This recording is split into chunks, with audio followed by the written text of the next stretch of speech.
Good morning. It being 10 o'clock, I'll call the House Finance Committee meeting to order. First on our agenda is House Bill 1566, and I'll call upon the sponsor, Representative Mary Jane Wallner, to introduce the bill.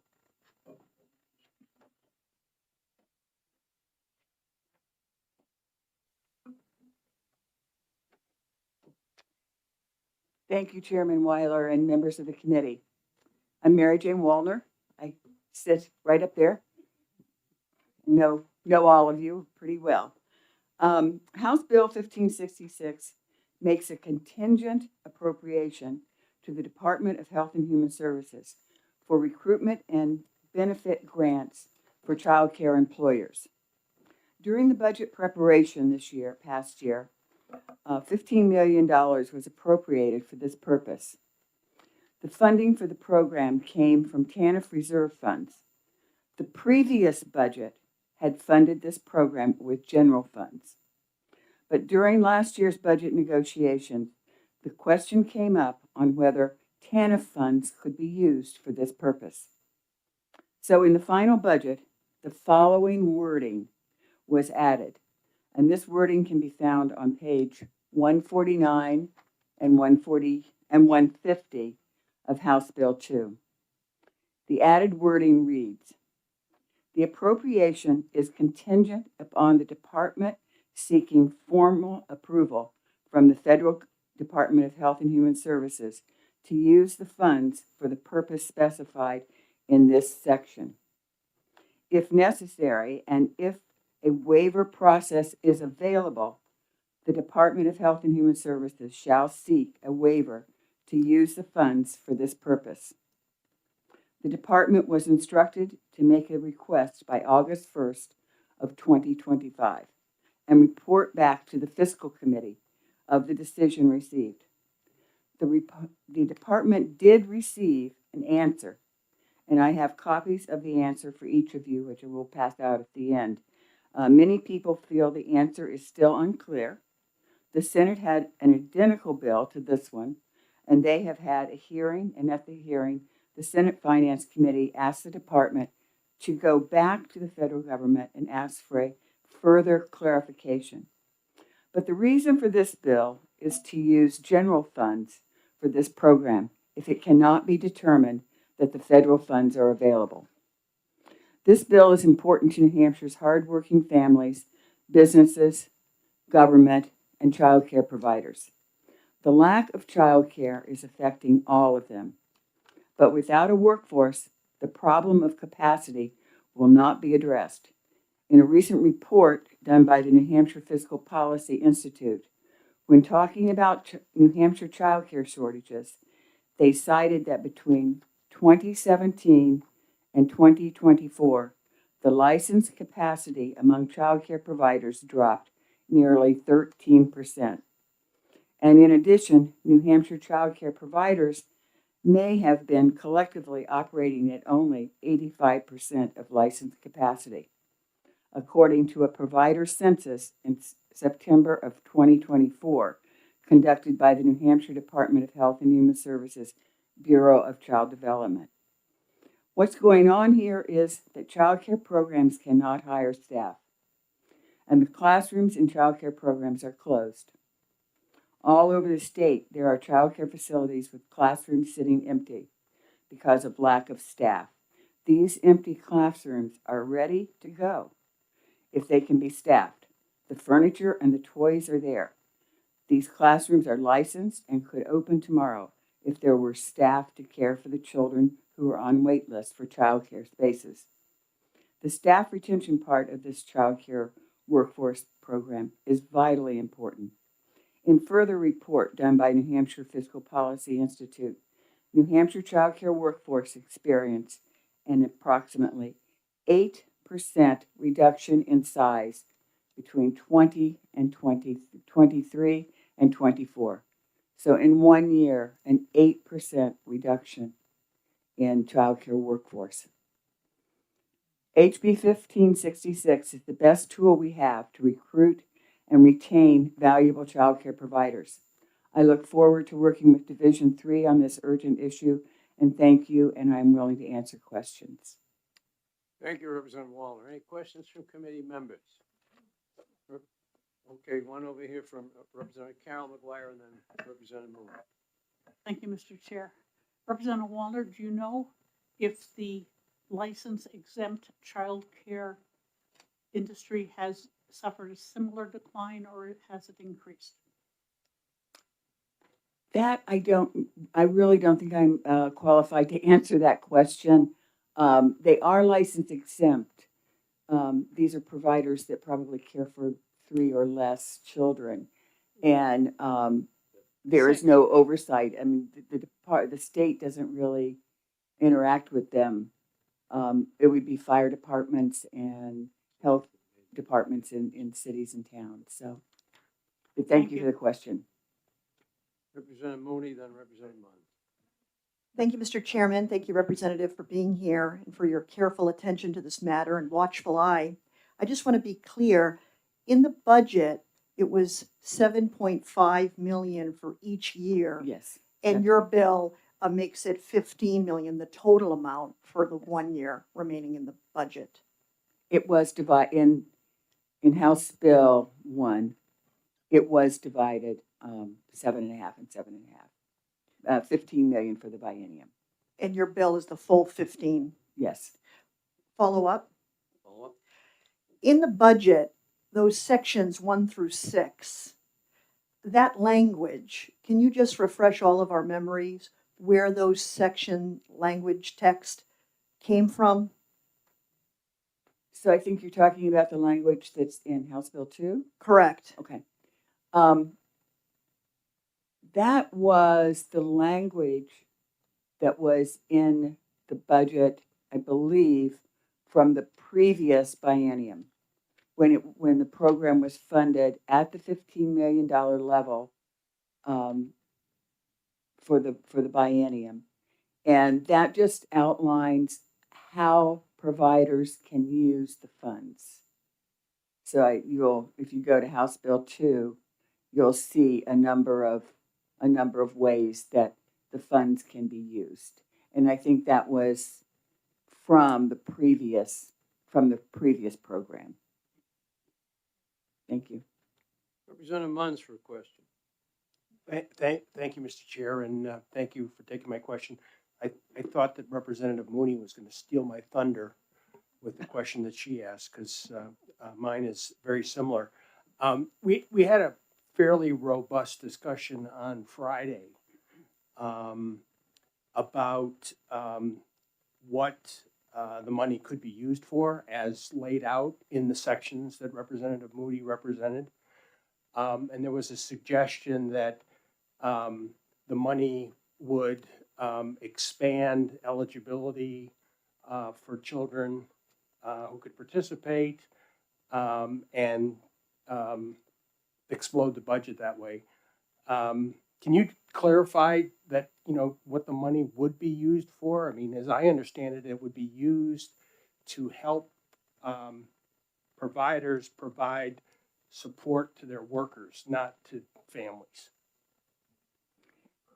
Friday was very confusing. I thought there are two sort of major pieces of childcare funding in our budget.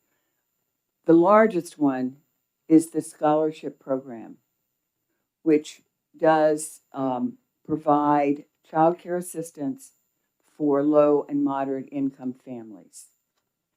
And I think that got confused with this particular program, which is a workforce program. It's for the recruitment and retention of workforce. And I just want to remind the committee that all of us are on county delegations. I'm sure you have seen your county delegations having programs like this in the nursing home in order to recruit healthcare providers. Just the other day, I read an article in the Concord Monitor about the state prison. Now, state prison guards are very hard to recruit. And they're actually giving bonuses of $10,000 to come and be a prison guard. So these are programs that we use all through state government. So this is something that has been done for the last several years in a number of areas of government and in especially the nonprofit sector. Representative Seaworth for a question. Thank you, Mr. Chairman, and thank you for your presentation. Just a quick question for those of us who are newer to finance. This was in the prior budget. Was that the first year that it was of it existed? Yes, it was in the budget 23-24 budget. That was the first year that we had a workforce recruitment retention program. Thank you very much. Representative Nalavinko for a question. Thank you, Representative Wallner, for taking my question and for your presentation.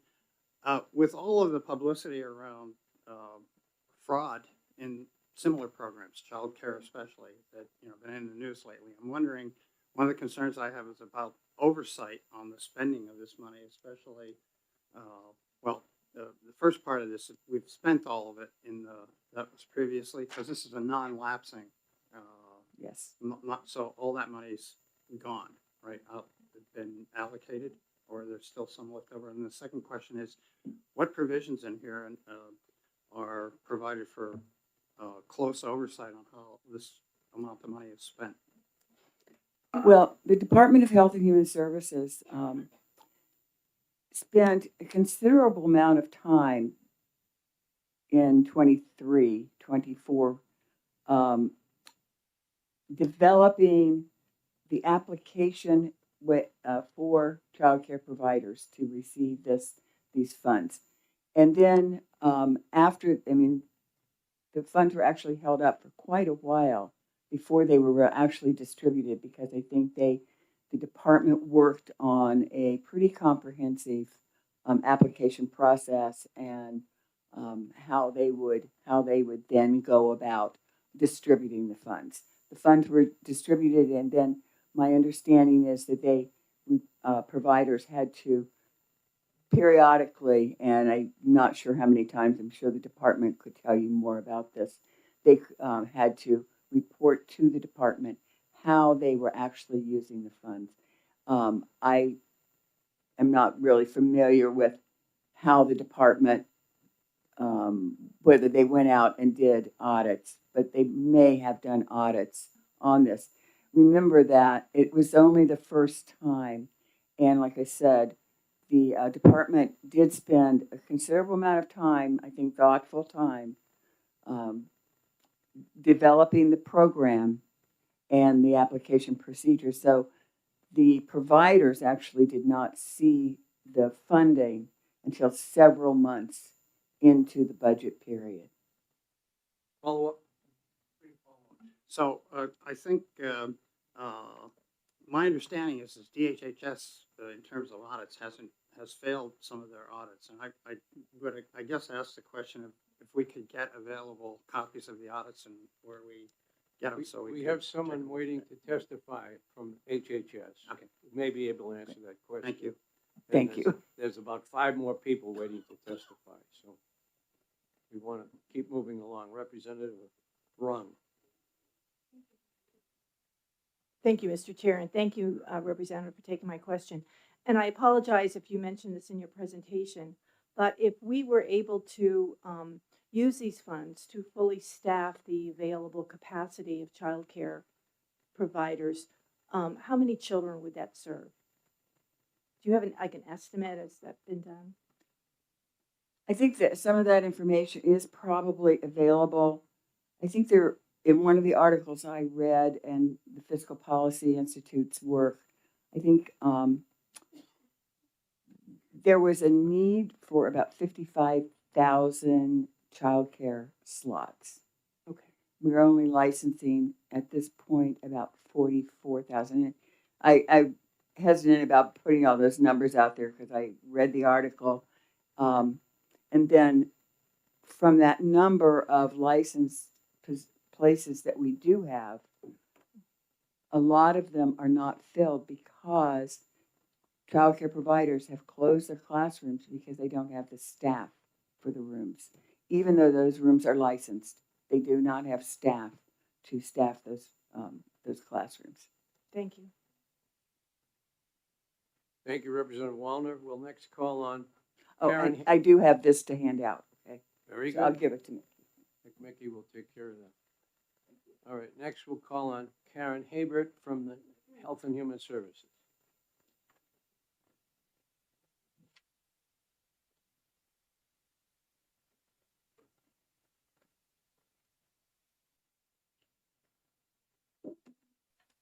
Morning. Good morning. Karen Hebert, Director, Division of Economic Stability for DHHS.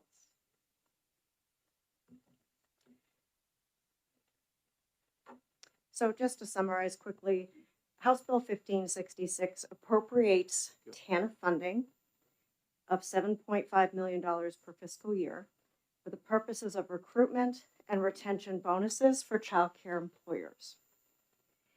The appropriation is contingent on a formal approval from the Federal Department of Health and Human Services, Administration for Children and Families, to use TANF funds for this purpose. Otherwise, it would be general funds.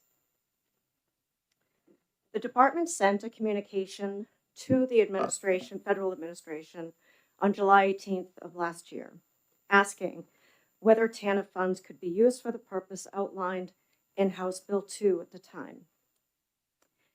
TANF funds must benefit TANF-eligible families only and be used for one of the 4 statutory purposes of TANF.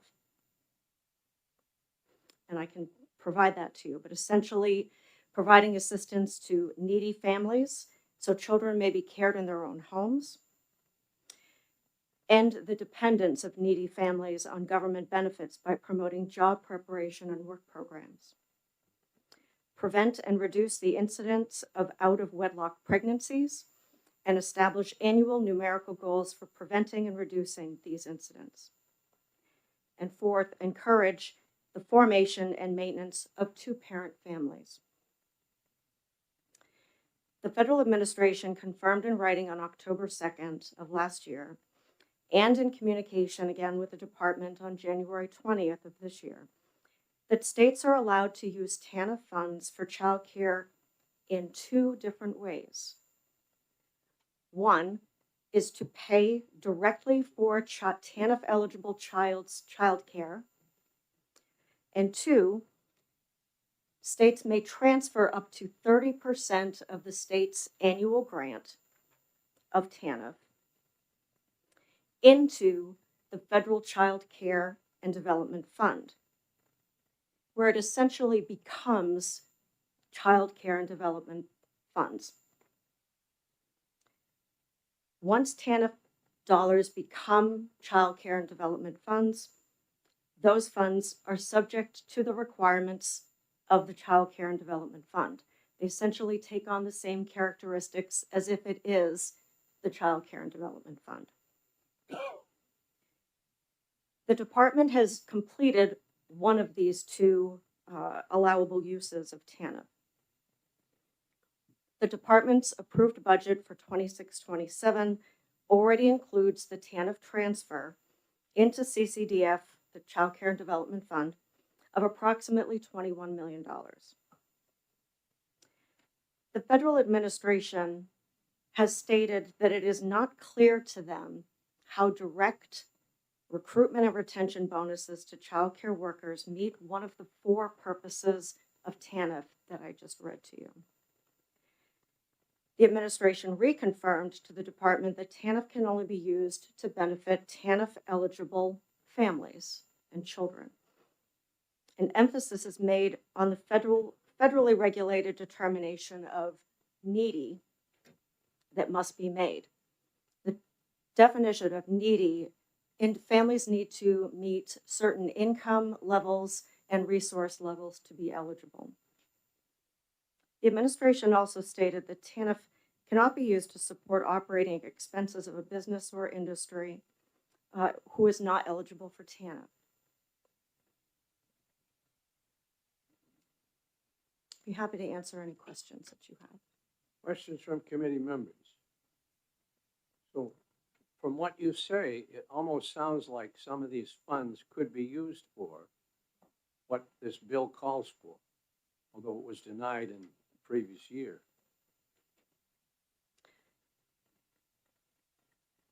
So the federal government's response essentially is that it doesn't see how it can be used to pay the childcare workforce directly. So it's become that the state has met one of the purposes by transferring up to the 30% of TANF funding into CCDF. So that is already in our budget. It is already in the state's budget that we are in right now. So the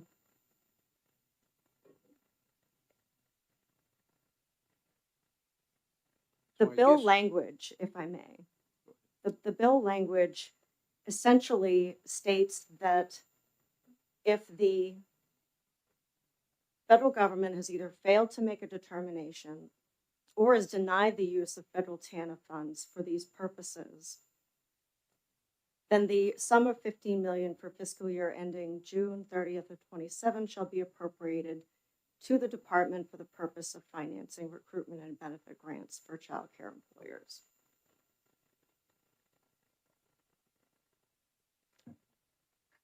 Confusing.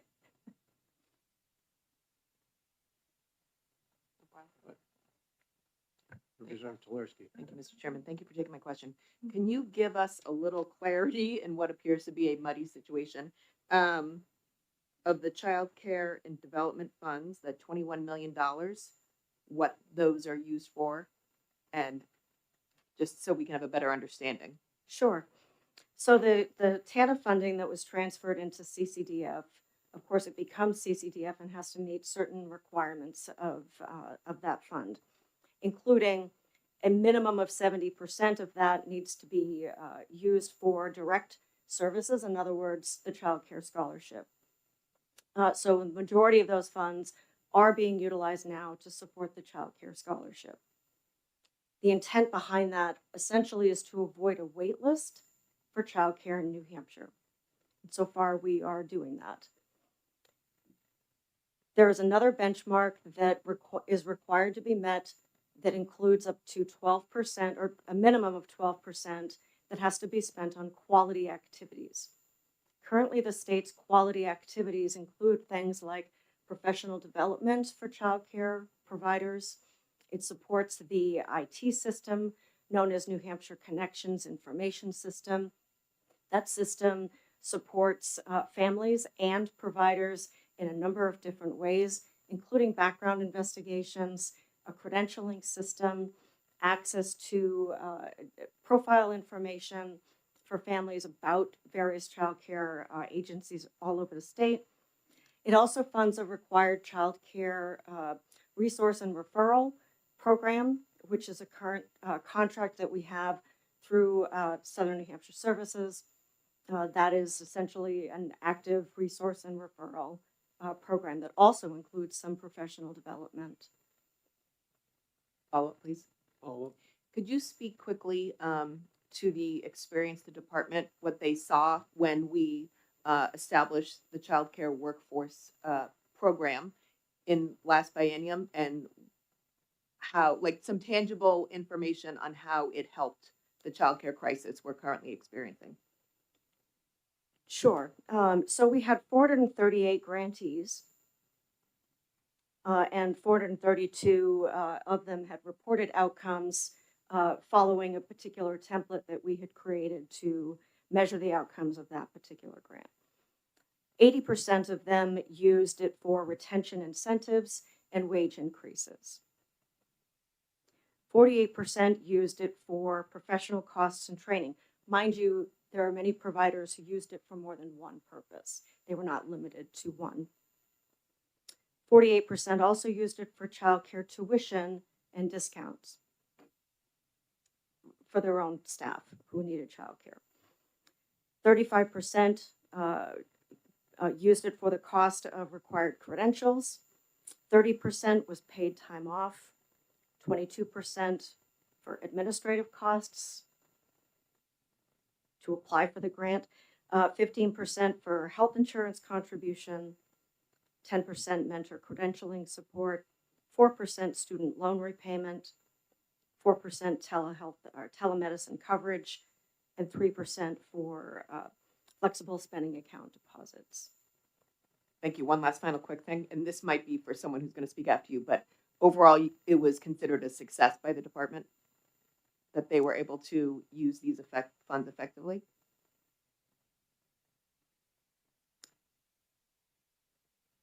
I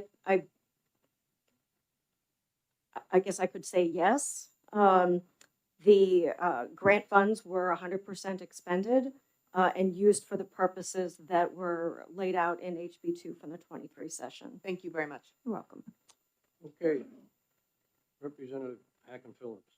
Thank you, Mr. Chair, and thank you for taking my question. I think as a lawyer, I'm thinking through the possibilities of kind of what the hang up with the federal government might be in the communication that they sent to the state regarding the possibility of, I guess, the declaration that they didn't see how the workforce grants could be used, or the TANF funds could be used for the workforce grants. And it appears to me that it might be the case that there is a provider who personally qualifies for TANF funds in a universe, but also the provider is in the workforce, and potentially those two, spheres overlap, where TANF funds could potentially be used for that particular provider because they already qualify to apply towards this, program. So there's a chance that those, spheres, or the Venn diagram, if you will, overlap. So I think that would be an interesting question for the federal government to respond to. And I'm just wondering if you agree that that might be an overlap.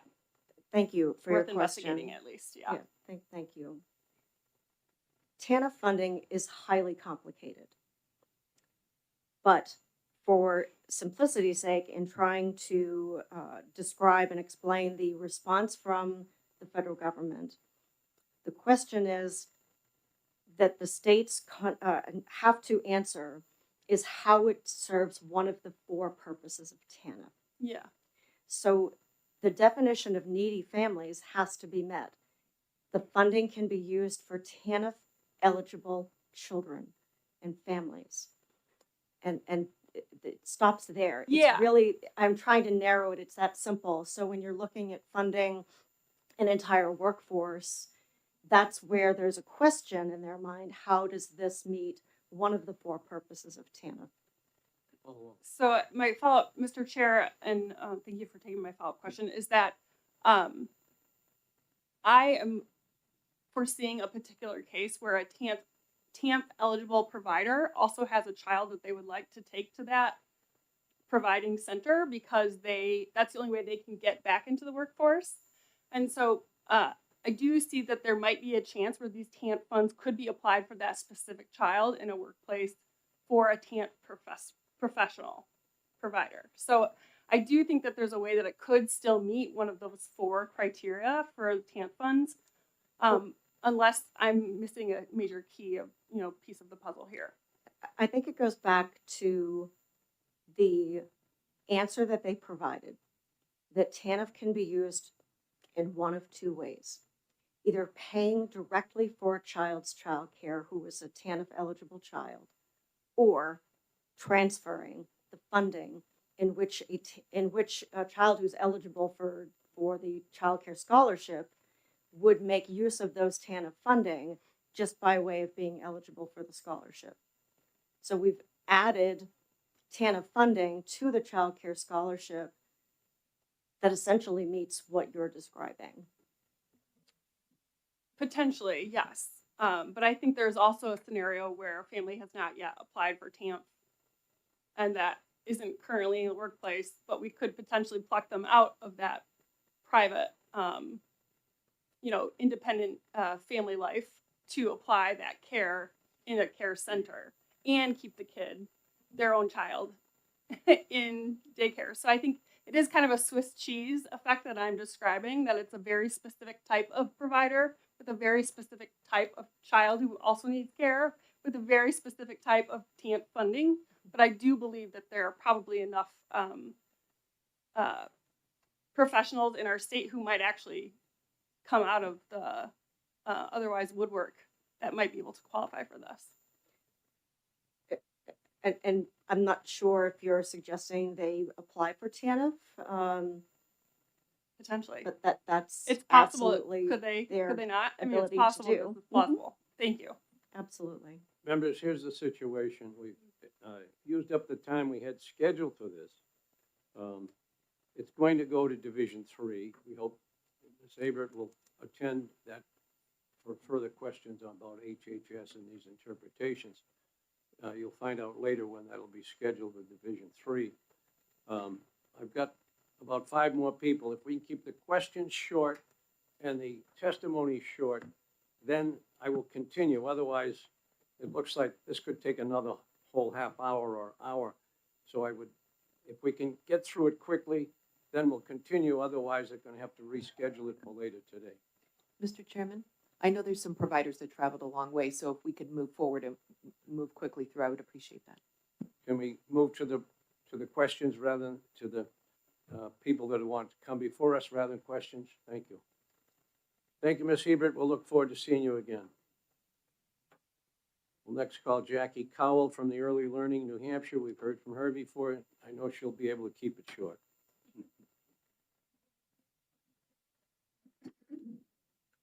Challenge.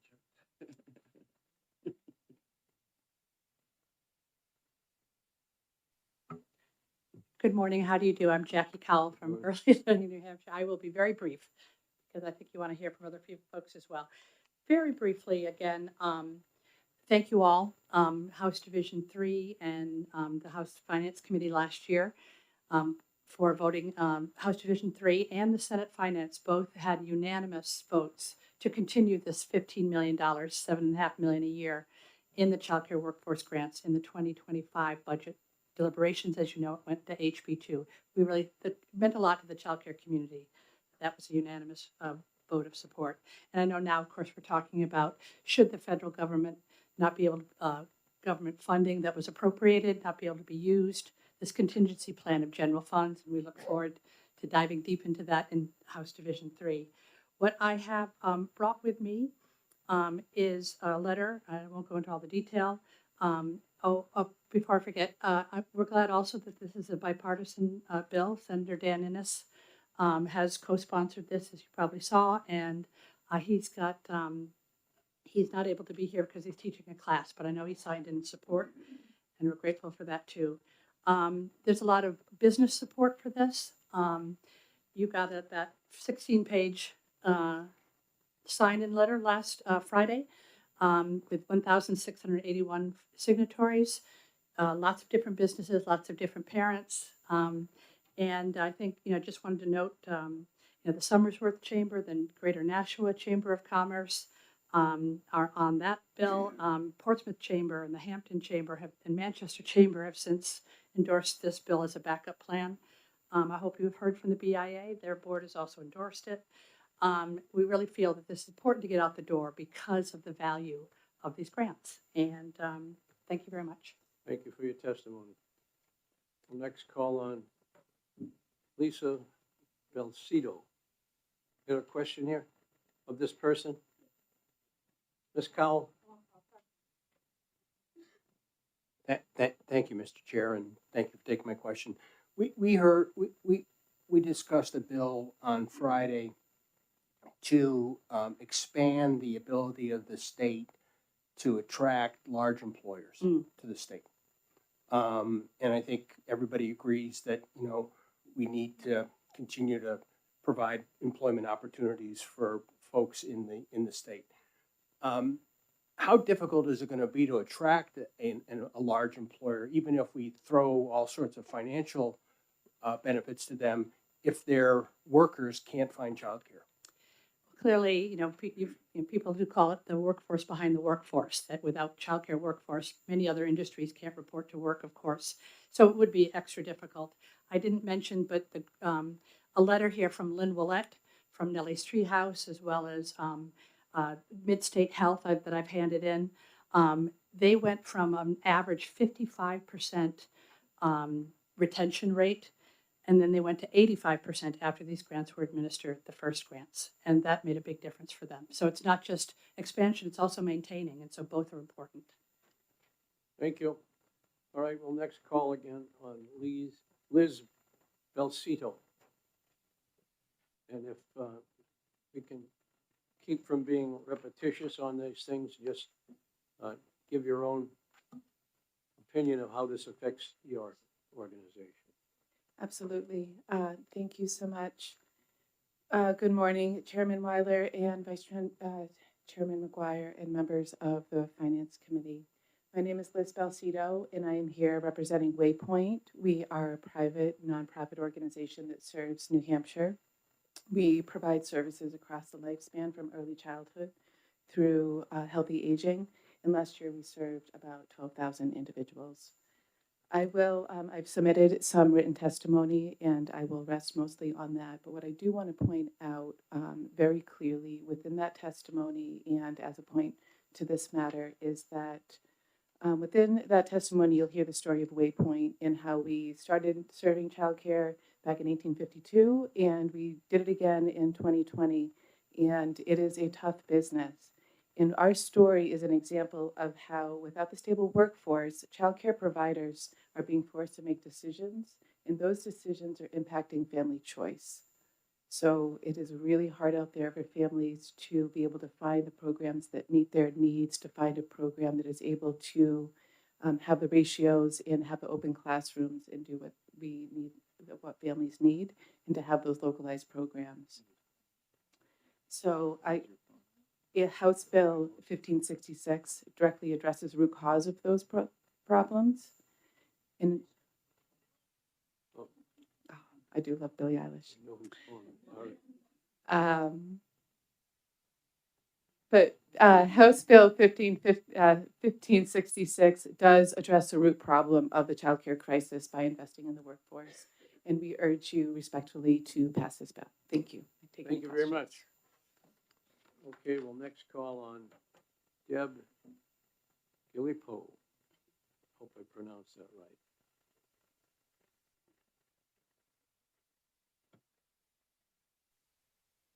You'll tell me how the proper pronunciation. Gallipo, Chairman. Gallipo, very good.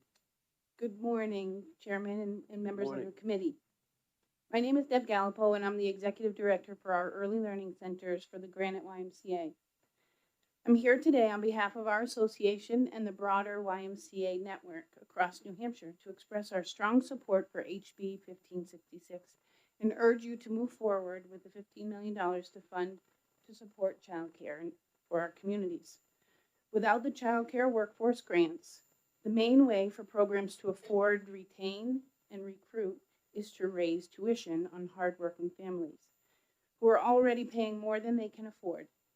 Childcare payroll is funded mostly entirely through tuition, and families are already in their financial limit.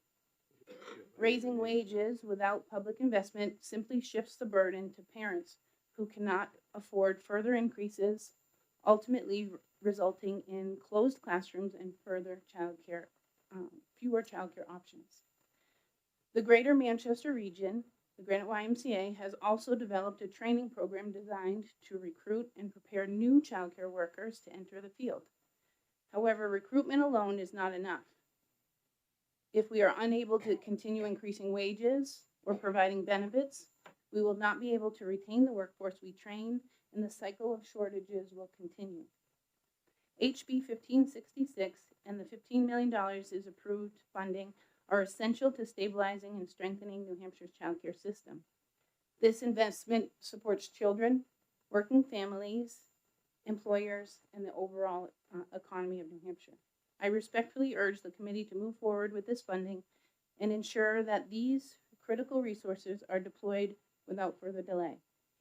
Thank you for your time. Thank you, Ms. Gallipo. We'll next call on Mary Ann. I think it's Barter. There's some letters that are written over each other. You'll tell me how to pronounce it right.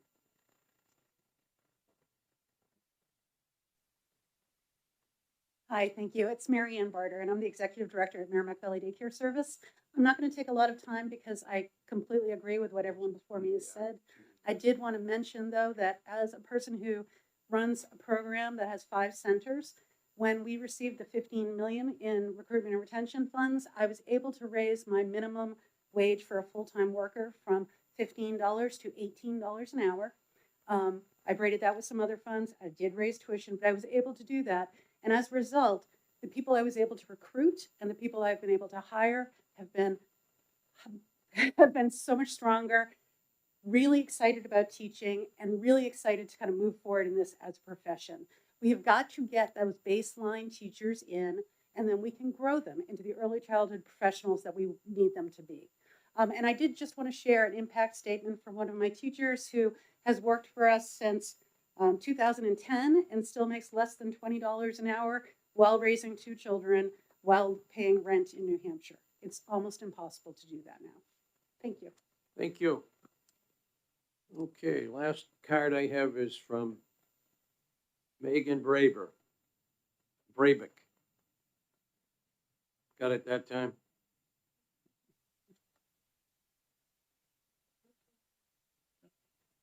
There we go. Thank you so much.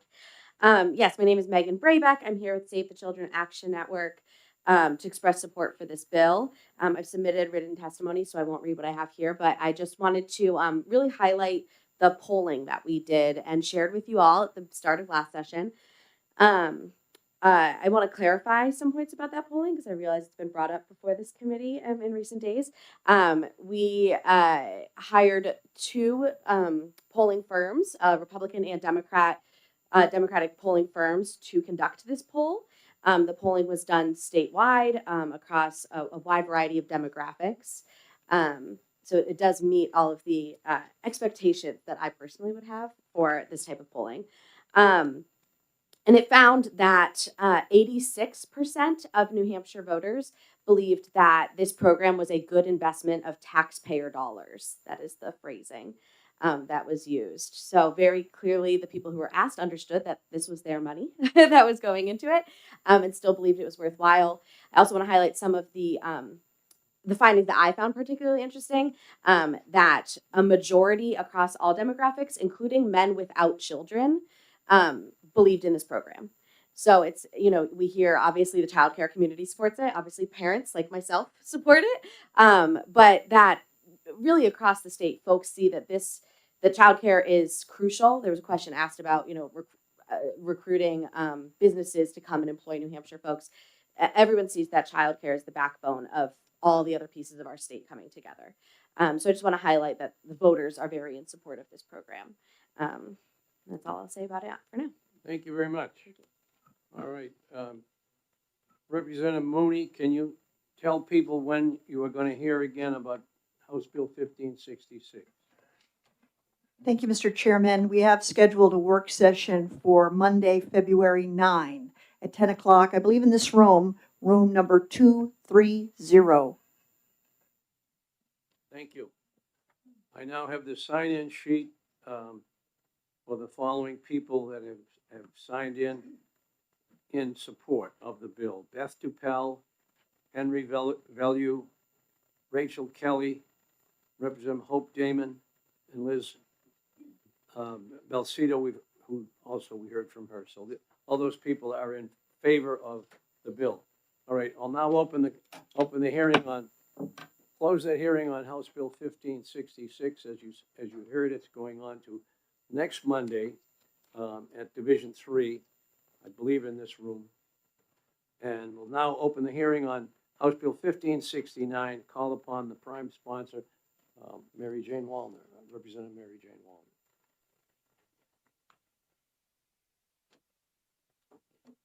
Thank you, Mr. Chair and members of the committee. So I asked Chairman Weiler earlier this morning, who does this scheduling where all your bills get scheduled for one right after another? But anyway, here I am. And I'm bringing forth today House Bill 1569. And it is a bill that would repeal a section of House Bill 2, which offered up for sale the Philbrook Center located on the grounds of New Hampshire Hospital.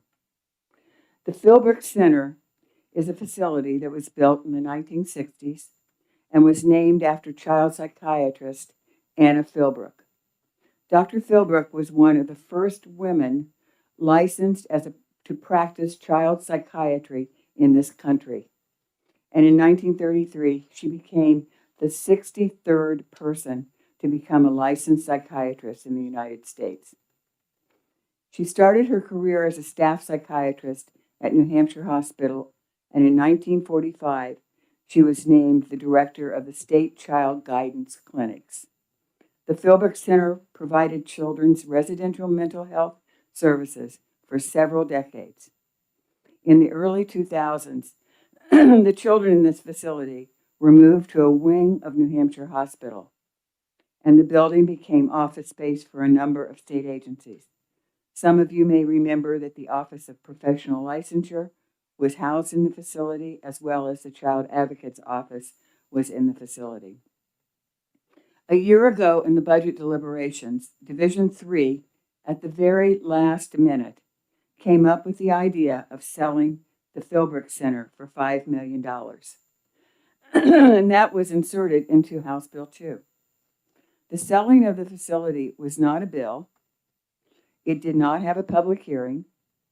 It did not go to the Public Works Committee. And there was little to no public input into the sale of the Philbrook Center.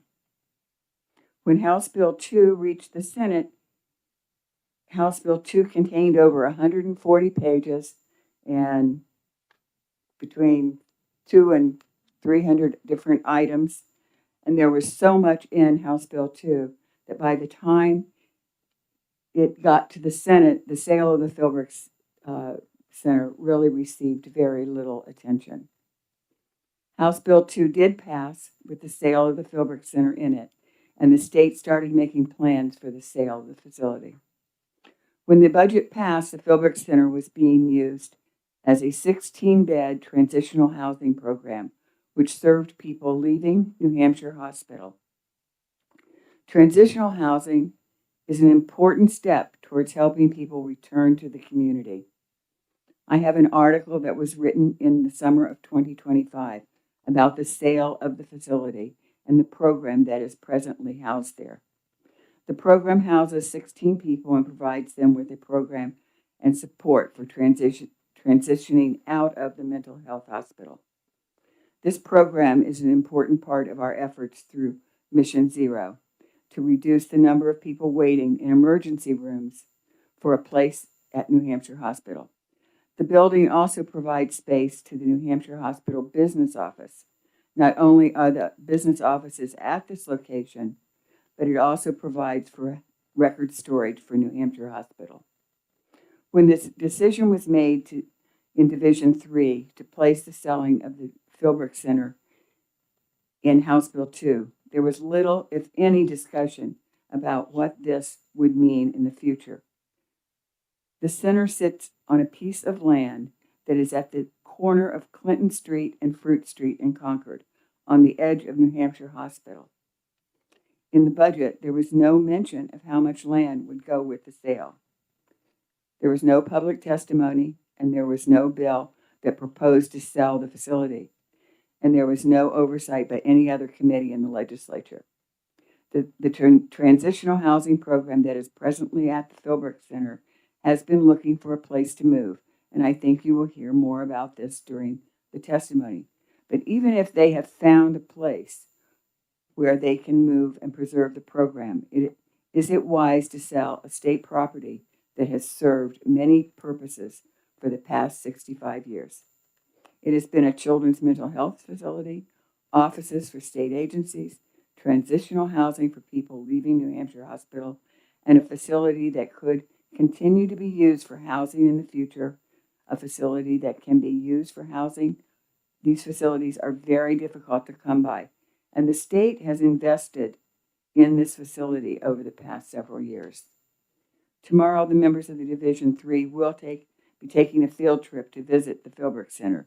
I hope you will share my concern about how the decision to sell it was made with very little information at the time. Thank you, and I'm open to questions. Thank you. Hopefully, we don't have too many questions, and Representative Mooney has an announcement.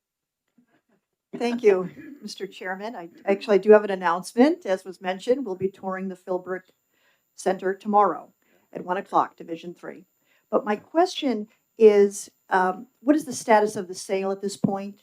Do you by any chance know? Have we had any offers, or what is going on with regards to the status? Thank you. I'm really not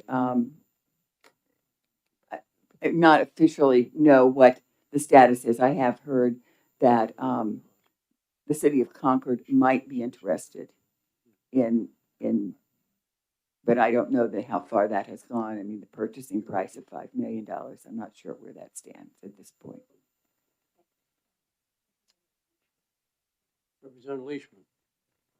Thank you, Mr. Chairman, and thanks for taking my question. Do you know what the motivation was behind putting this in at the last minute? Why somebody wanted to sell? Looking for money? I think that is probably, I don't remember it coming from our committee. It could have been from the Senate. no, it was from Division Did 3. it come from our committee? Yes. From Division 3? Okay. Yep. Very good, thank you. Any further questions for Representative Wallner? Seeing none, I'll next call Thank you. Susan Stearns from NAMI, National Association of Mentally Ill.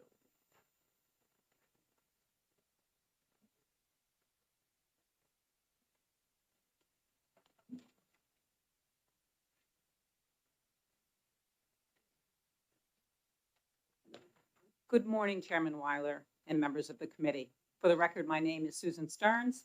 I'm a resident of Samberton, and it is my privilege to serve as the Executive Director of NAMI New Hampshire, the National Alliance on Mental Illness. As an organization, NAMI New Hampshire has nearly 45 years' experience advocating for Granite Staters impacted by mental illness, which gives us a longitudinal perspective of New Hampshire's mental health system. And it is due to that perspective that we are urging you to support HB 1569 and repeal the directive that would sell the Anna Philbrook Center. As Representative Wallner gave you, I think, a nice history, it was indeed in 2010 that it was determined that the Anna Philbrook Center needed renovations for which the state could not afford. And as a result, the children were moved from that center to New Hampshire Hospital, which was never considered an ideal treatment facility for children. The other wrinkle with this is there were 24 beds for kids. Children could only be in single-bedded rooms. So we lost 48 beds for adults at New Hampshire Hospital. This was at the end of what had been a period in the mid and late 2000s where there had been significant cuts to New Hampshire's inpatient bed capacity already. And in essence, the closure of the Anna Philbrook Center or the moving the kids to New Hampshire Hospital was the straw that broke the camel's back. And emergency department boarding became a persistent issue from 2012 on in our state. There's more information in my testimony that I won't address as to what that looks like. But both the reestablishment of a freestanding children's hospital at Hampstead Hospital and the Philbrook building itself have played key roles in the state's effort to end emergency department boarding. After the children transitioned to Hampstead Hospital, subsequently New Hampshire Hospital has been able to recover to its full 185 bed capacity. And then Philbrook was renovated and reopened as that 16-bed transitional housing program for adults being discharged. There have been several attempts through the years to address the issue of ED boarding, which is frankly an inhumane practice. But one of the most successful to date is the current Mission Zero initiative that Representative Wallner referred to, led by New Hampshire Department of Health and Human Services. And I always want to give full credit to Commissioner Weaver for having really taken this thorny problem and said, let's get to work on it collaboratively. And we have seen real progress. Indeed, in 2025, there were 8 days where there were 0 adults who were subject to an involuntary emergency admission waiting in emergency departments. For context, between 2017 and 2024, there were 8 days in total where we had 0 adults. In addition, wait times have been reduced significantly.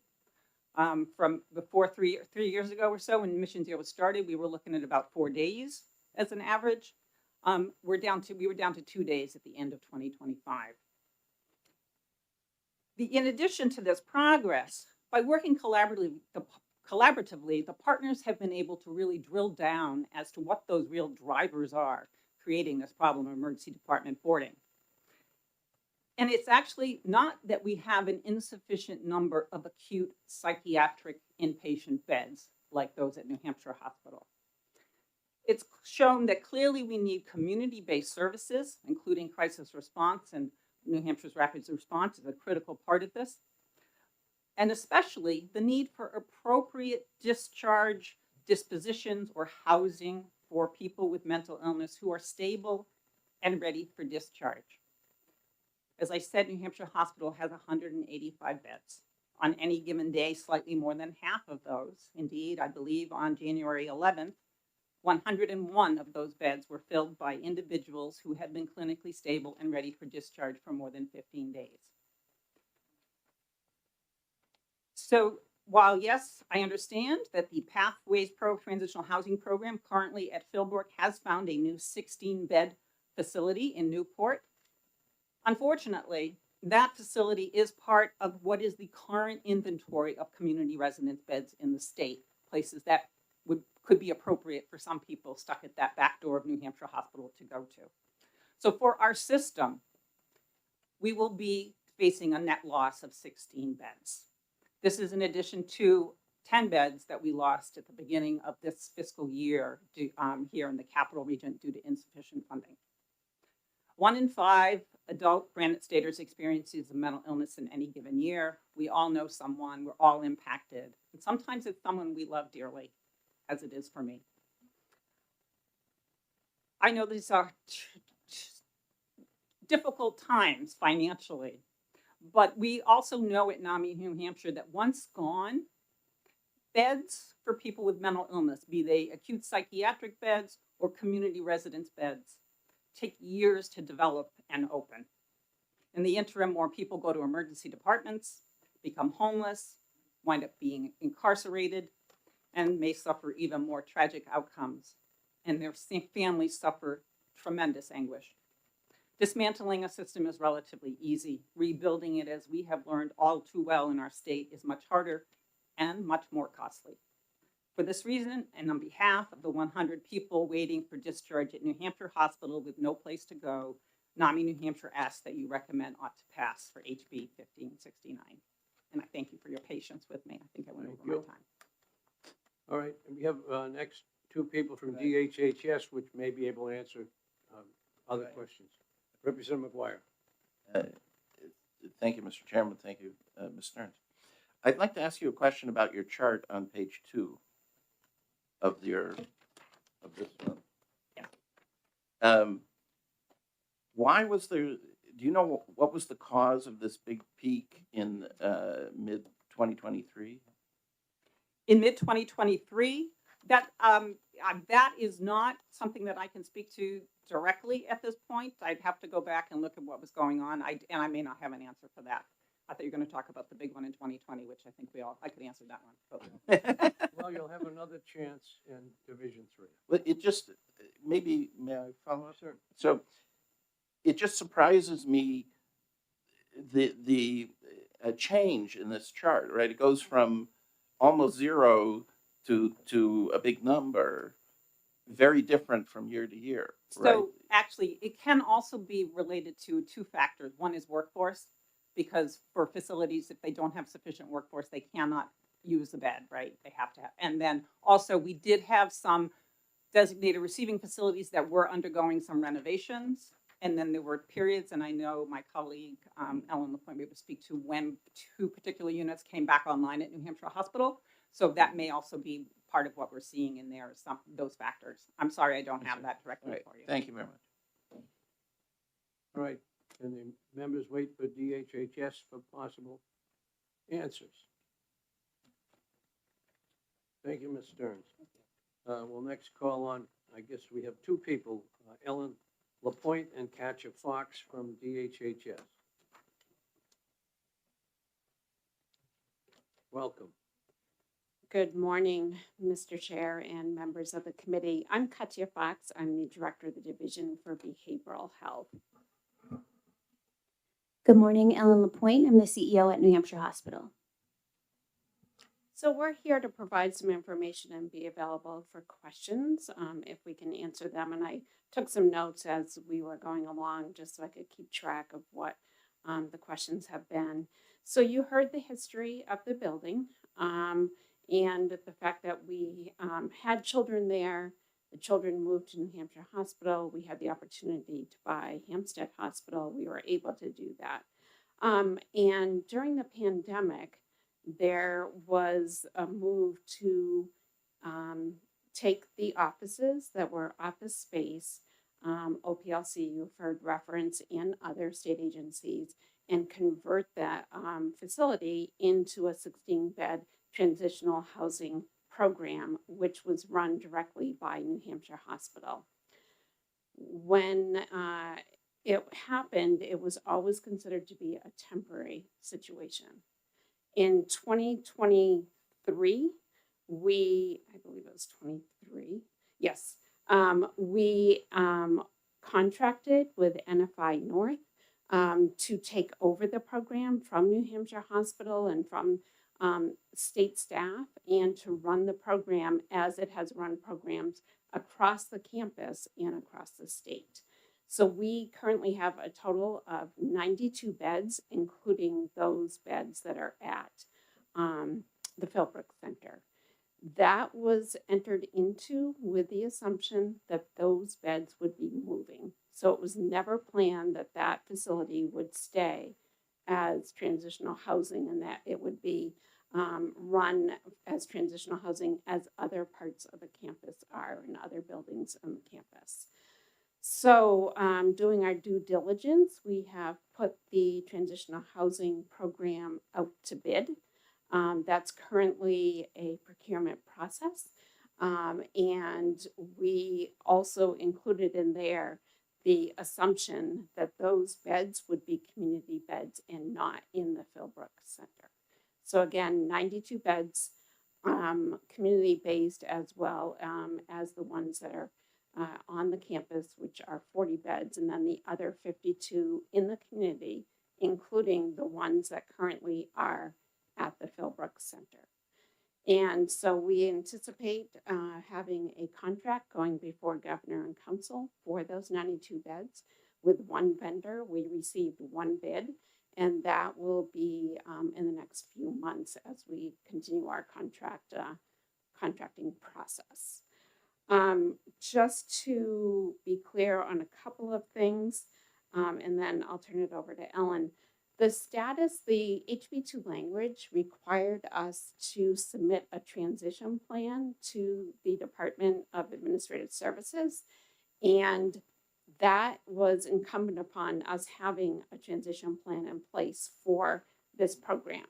With the hopefully approval of Governor and Council of that contract, that will allow us to formally submit that transition plan to the Department of Administrative Services so that we can trigger the next step, which is for lovingly known as DAS, to be able to put that officially on the market. And I believe there were a couple of offers that needed to be made, right of first refusal. And so that's where the status of that is. We need to submit that formal transition plan to DAS for the next step to take place. And with that, I will turn it over to Ellen, and then I'd be happy to answer any questions you have.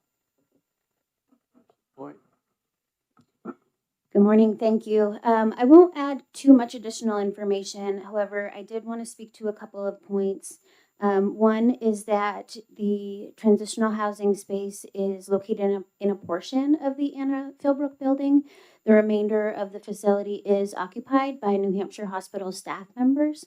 There's approximately 45 staff members who work in various office roles at New Hampshire Hospital who reside in that building.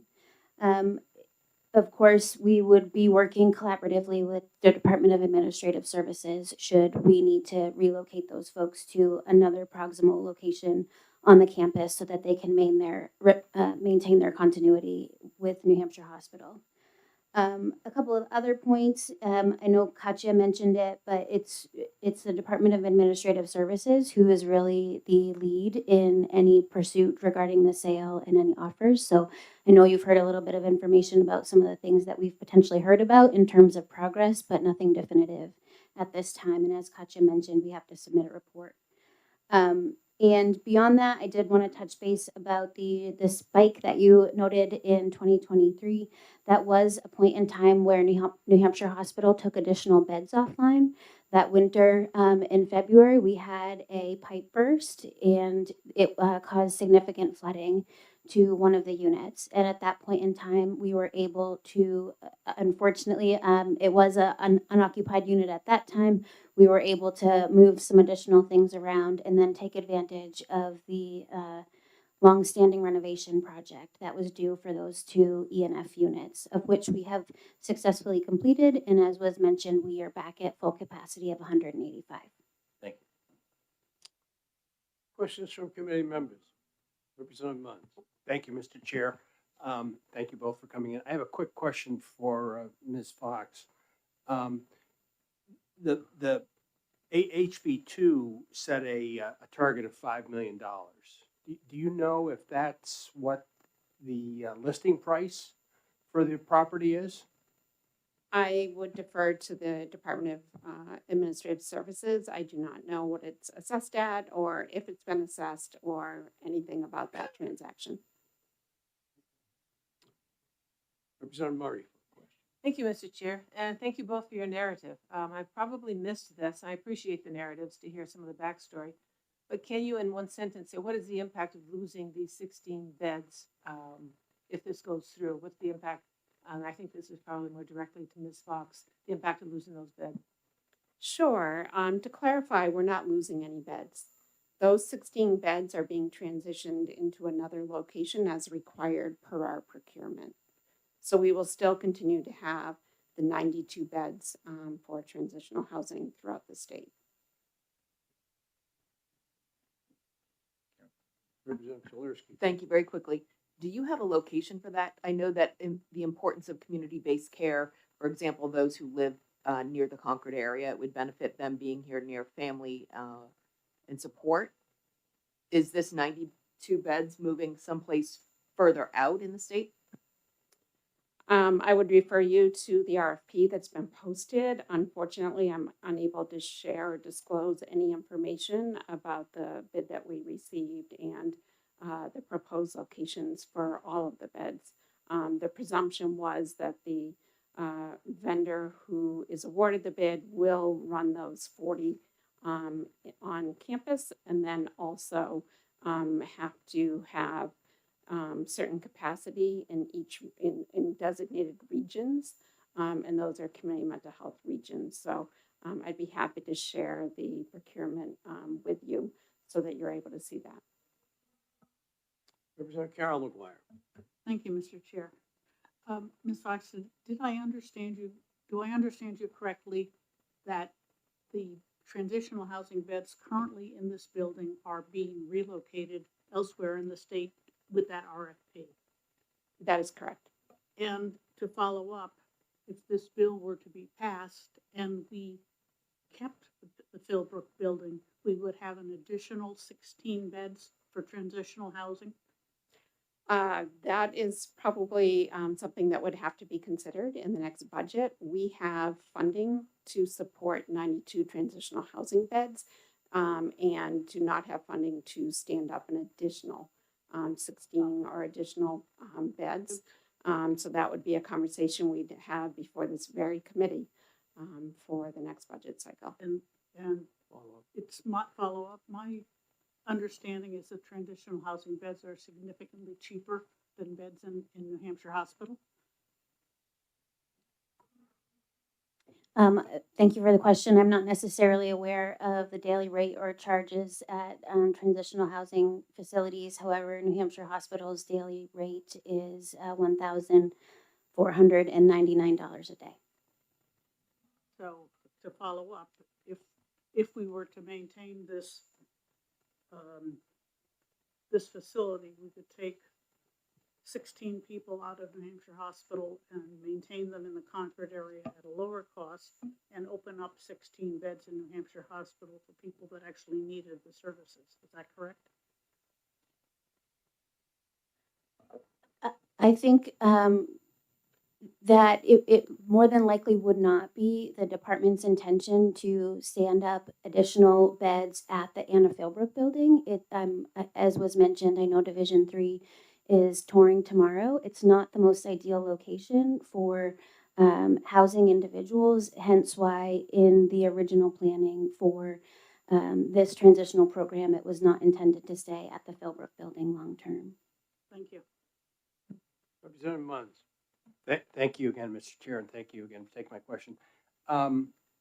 So if we move these beds to another facility, will we be purchasing that facility or renting that facility? And I guess my point is that if we do make $5 million selling the Philbrook Center, that's going to be offset by some additional purchase price or lease payment at another facility. Is that correct?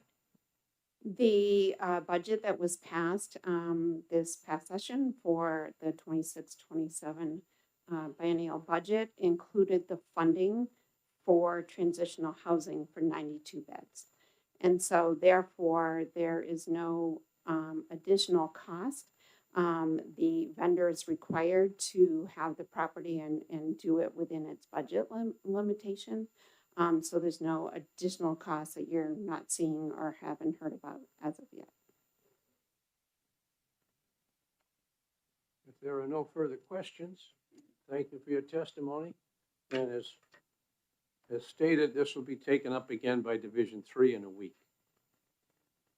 We'll close the hearing on House Bill 1569, and I will look at the blue sheet, which has Emily Lawrence in favor and Representative Hope Damon in favor. Those are the only ones on the list. Okay, I'll now open the hearing on House Bill 1750. What did I do with that? And call the sponsor, Mark Pearson, Representative Mark Pearson. There it is.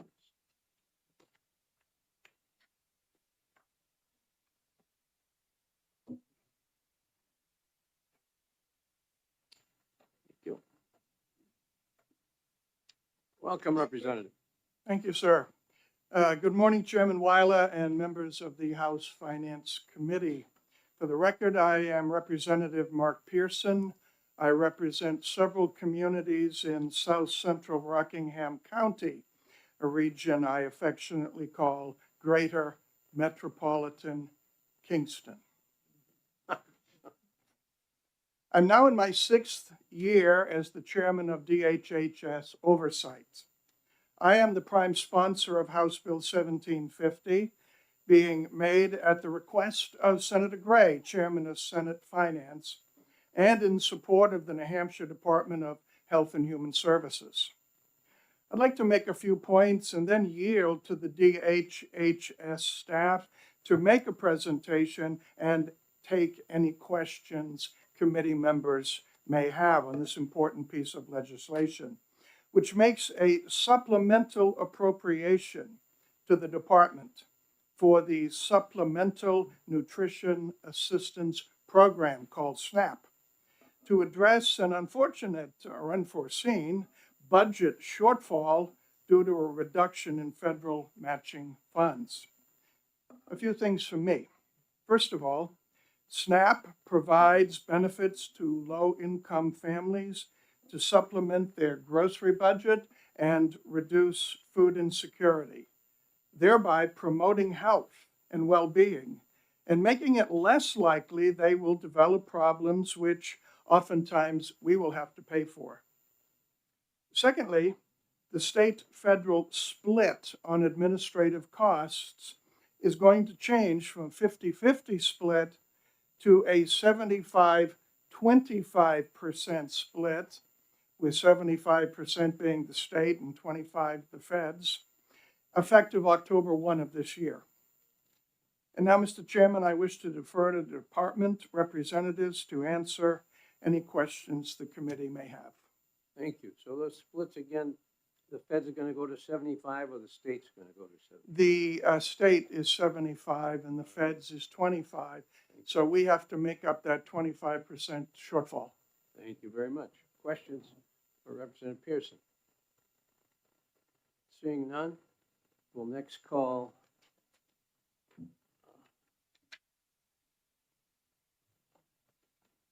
from HHS,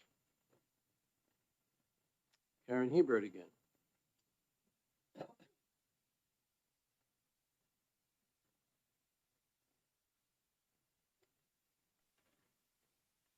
Good morning again.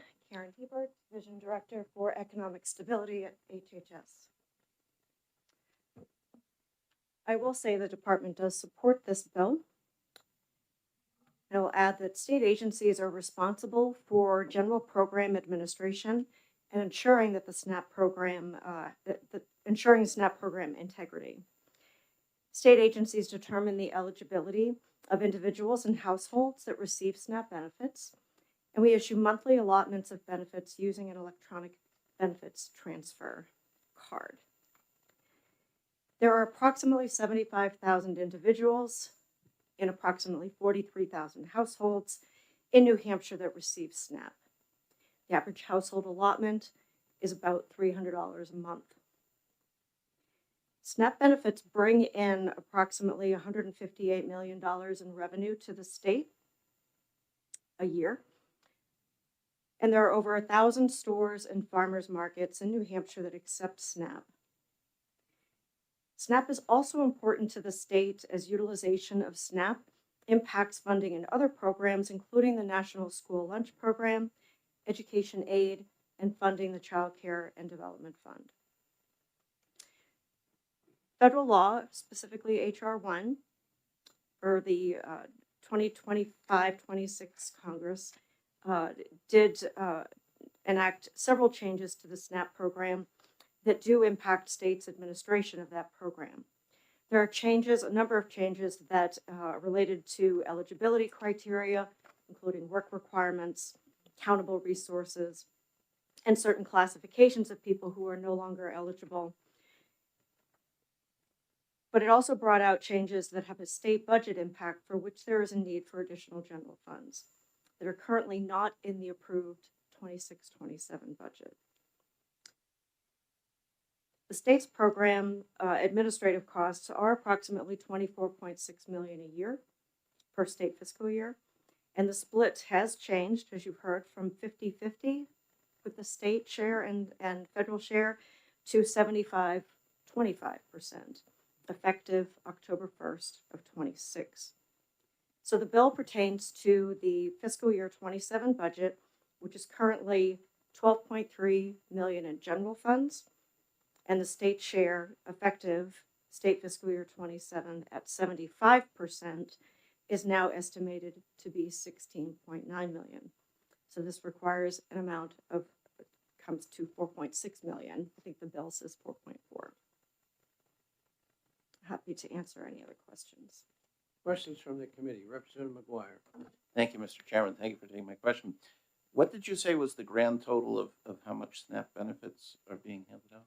$158 million. And may I follow up? Follow up? So we're administrative costs is 24 million on this 158 million. So what's that, 15% or something like that? Yeah. So is this kind of high? I mean, what do you do as far as administrative costs? Does every household just have one EBT card? Yes. Okay. Yes. And so every year you're verifying eligibility, I guess? Every 6 months. Every 6 months, I see. Okay. Is 15% kind of high for a program like this? in all kinds of programs, are we spending that kind of money? That is, it's pretty typical, that dollar amount for the administrative costs for New Hampshire. Representative Stringham for a question. Just a little clarification of the funds. You said we're spending 12.3 million now as our 50% of the administrative costs. That would be 25% would be about 6.1 million. And I'm just curious how just getting an additional 4.4 million will bring us up to the 75% rather than being another 6.1 million. Is the program getting more efficient, or is there something else involved? Thank you for taking my question. Oh, thank you for the question. The calculation that we had done from the 24.6 million, where 50% of that is 12.3 in general funds.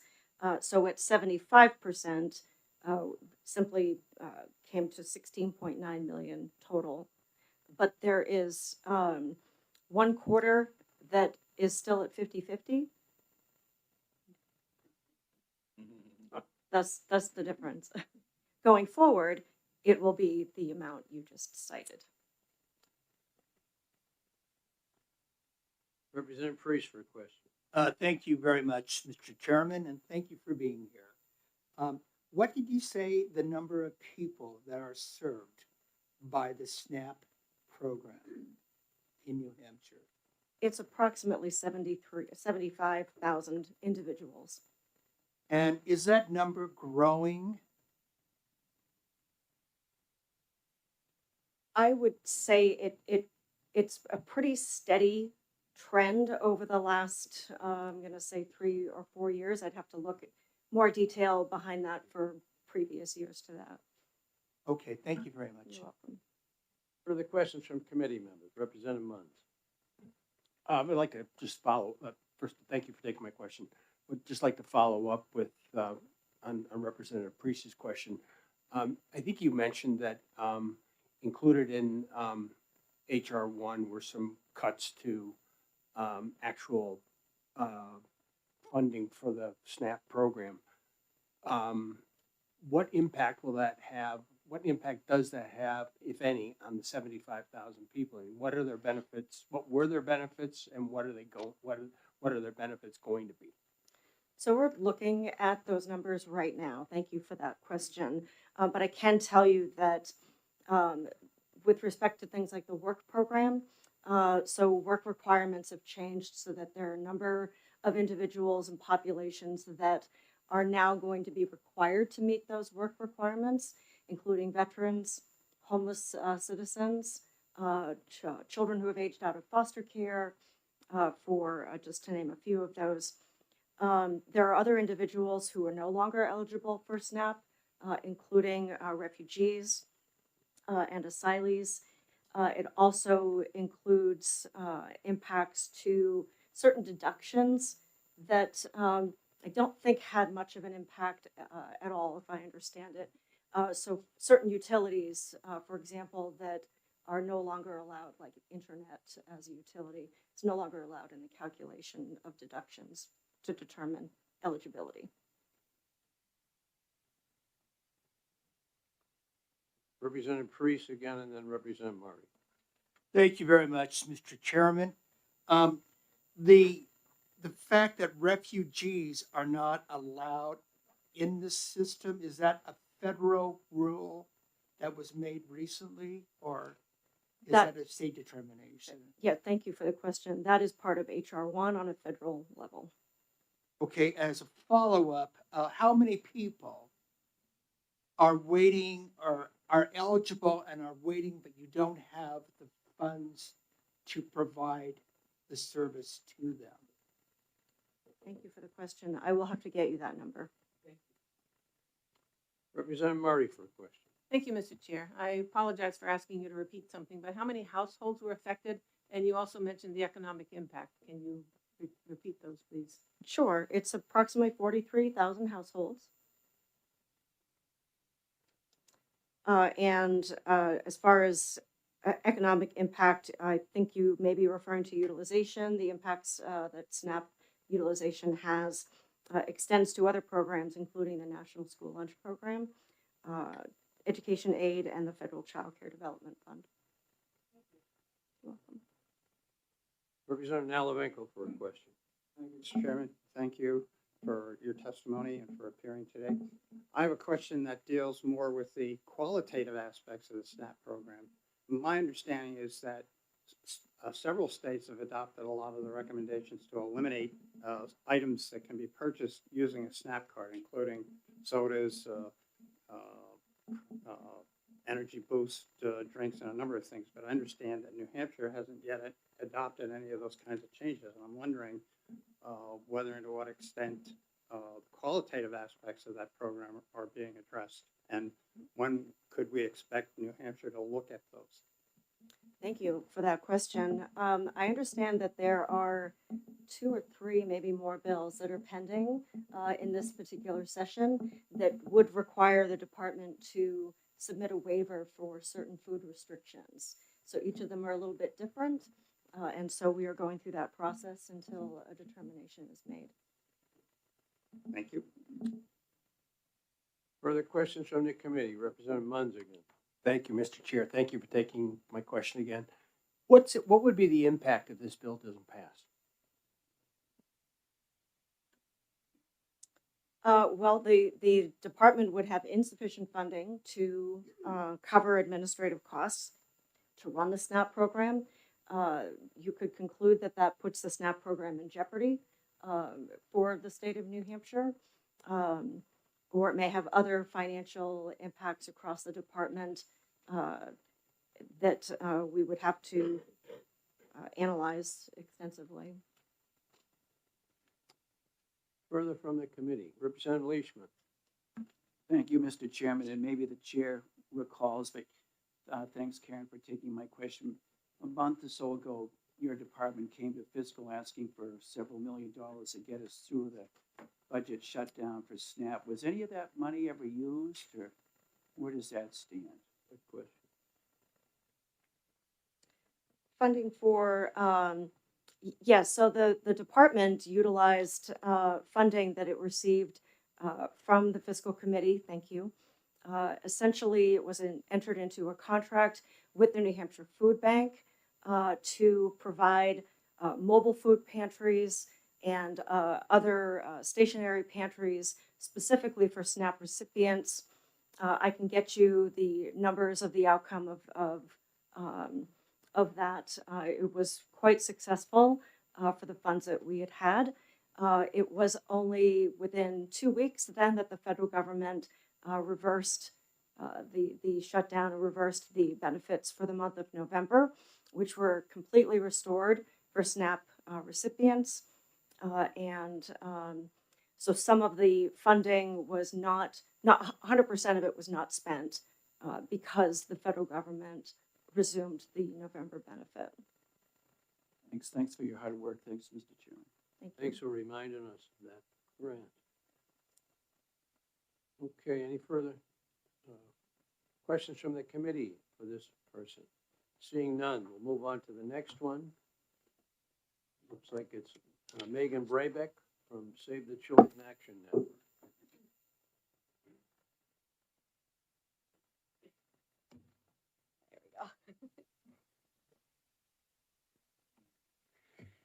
Good morning again, Megan Brabeck with Save the Children Action Network. I live in Newmarket.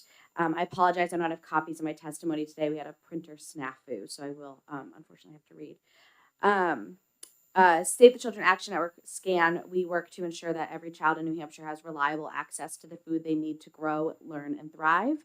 I'm here today to express my strong support for this bill and urge you to increase state funding for SNAP benefits to fill the gap that is left by the declining federal support. Right now in New Hampshire, as far as the numbers that I've been able to find, we have about 1 in 9 residents that don't know where their next meal will come from, and that rate is higher for children, roughly 1 in 7, experiencing food insecurity. SNAP is the most effective program that we have to prevent hunger before it starts. Nearly 40% of SNAP recipients in our state are children. So this support directly feeds our youngest neighbors. And we know that SNAP is very effective and it works. When benefits were increased nationally during the pandemic, households with children saw a 20% reduction in the odds of child food insufficiency. So that's real families having enough to eat, kids going to school not hungry, and parents able to focus on work and care instead of choosing between groceries and rent. Investing state dollars to sustain SNAP when federal funding falls short is an investment in child health, educational success, and economic productivity. It keeps children nourished so they can grow into healthy, capable adults and prevents more costly interventions down the road. Thank you. Thank you. Questions for Ms. Braybeck? Seeing none, thank you for your Thanks so much. testimony. We'll next call on Laura Millivan from New Hampshire Hunger Solutions.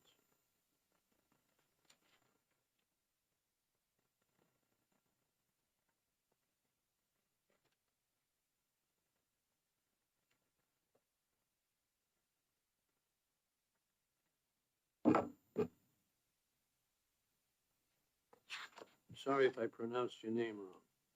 Oh, I think you got it. Thank you. Good morning, Chairman Weiler and members of the committee. I'm Laura Milliken. I'm the Executive Director of New Hampshire Hunger Solutions. We're a statewide, nonpartisan nonprofit that advocates to end hunger in our state. A lot of the points that I would have made have been made, so I'll just make a couple of points. So you know why the cost has shifted. HB 1750 doesn't expand the SNAP program. It simply allows us to continue to run the program for all the Granite Staters who rely on it. And I'll just remind the committee that SNAP is an economic engine for our local economies. As Karen said, it pumped $158 million in federal funds directly into the registers of 1,063 local New Hampshire grocers and farmers, allowing them to pay workers, farmers, and suppliers right here in New Hampshire. And research shows that every dollar spent on the SNAP program generates up to $1.80 in economic benefit in the local economy. So in November, while the government was shut down, we saw what losing SNAP does to our charitable food system. Huge lines at food pantries who were already overburdened doubled overnight.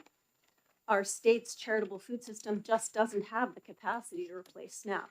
For every one meal that a food pantry provides, SNAP provides 9.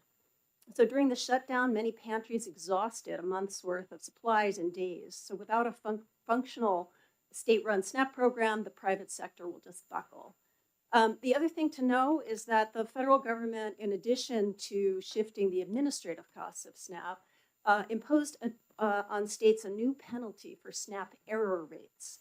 So if New Hampshire has a SNAP error rate above 6%, which it did in 2024, New Hampshire will be on the hook for a portion of the SNAP benefit cost. So if we underfund SNAP administration, it is very likely that error rates will spike. So this is an investment in maintaining the SNAP program as is and not having to come up with additional dollars to run the program. So HB 1750 protects our residents, supports our local grocers, and shields the state from massive federal penalties. So for the many, many in New Hampshire who rely on SNAP and for fiscal stability in the Granite State, I urge you to vote ought to pass on HB 1750. And I'm happy to answer any questions. Thank you. Representative McGuire for a question. Thank you, Mr. Chairman. Thank you for taking my question. How is an error determined and who does it? Thank you for the question, Representative. An error is, excuse me, simply an overpayment or an underpayment. It has nothing to do with purposeful misrepresentation. Either the state or the person who receives the benefits makes a mistake.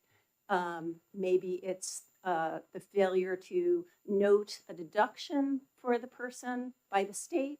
Maybe the person misstates their rent in the application.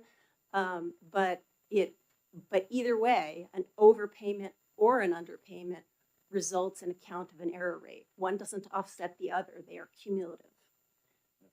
Well, so that wasn't quite my question. It wasn't what is an error. I asked, how is an error found? Who finds it and how? Right. So the SNAP program has an oversight built in. Every state has to have a quality control unit that monitors the program, samples it at least every month, and discovers the error rate. That's my understanding. The department could answer perhaps in more detail. Right, thank you. Further questions from the committee members? Seeing none, thank you for your testimony. Thank you. I will now close the hearing on House Bill 1750. It'll be going on for next week to Division 3. We'll now open the hearing on House Bill, thank you. And on the blue sheet for 1750, Liz Polisto is in favor. Mark Pearson spoke to us. Representative Heath Herlihy from Stratford is in favor, and Representative Damon is in favor. I think I see Representative Damon here, who is the sponsor of 1399. We don't have a pink card yet, but I know we'll get one.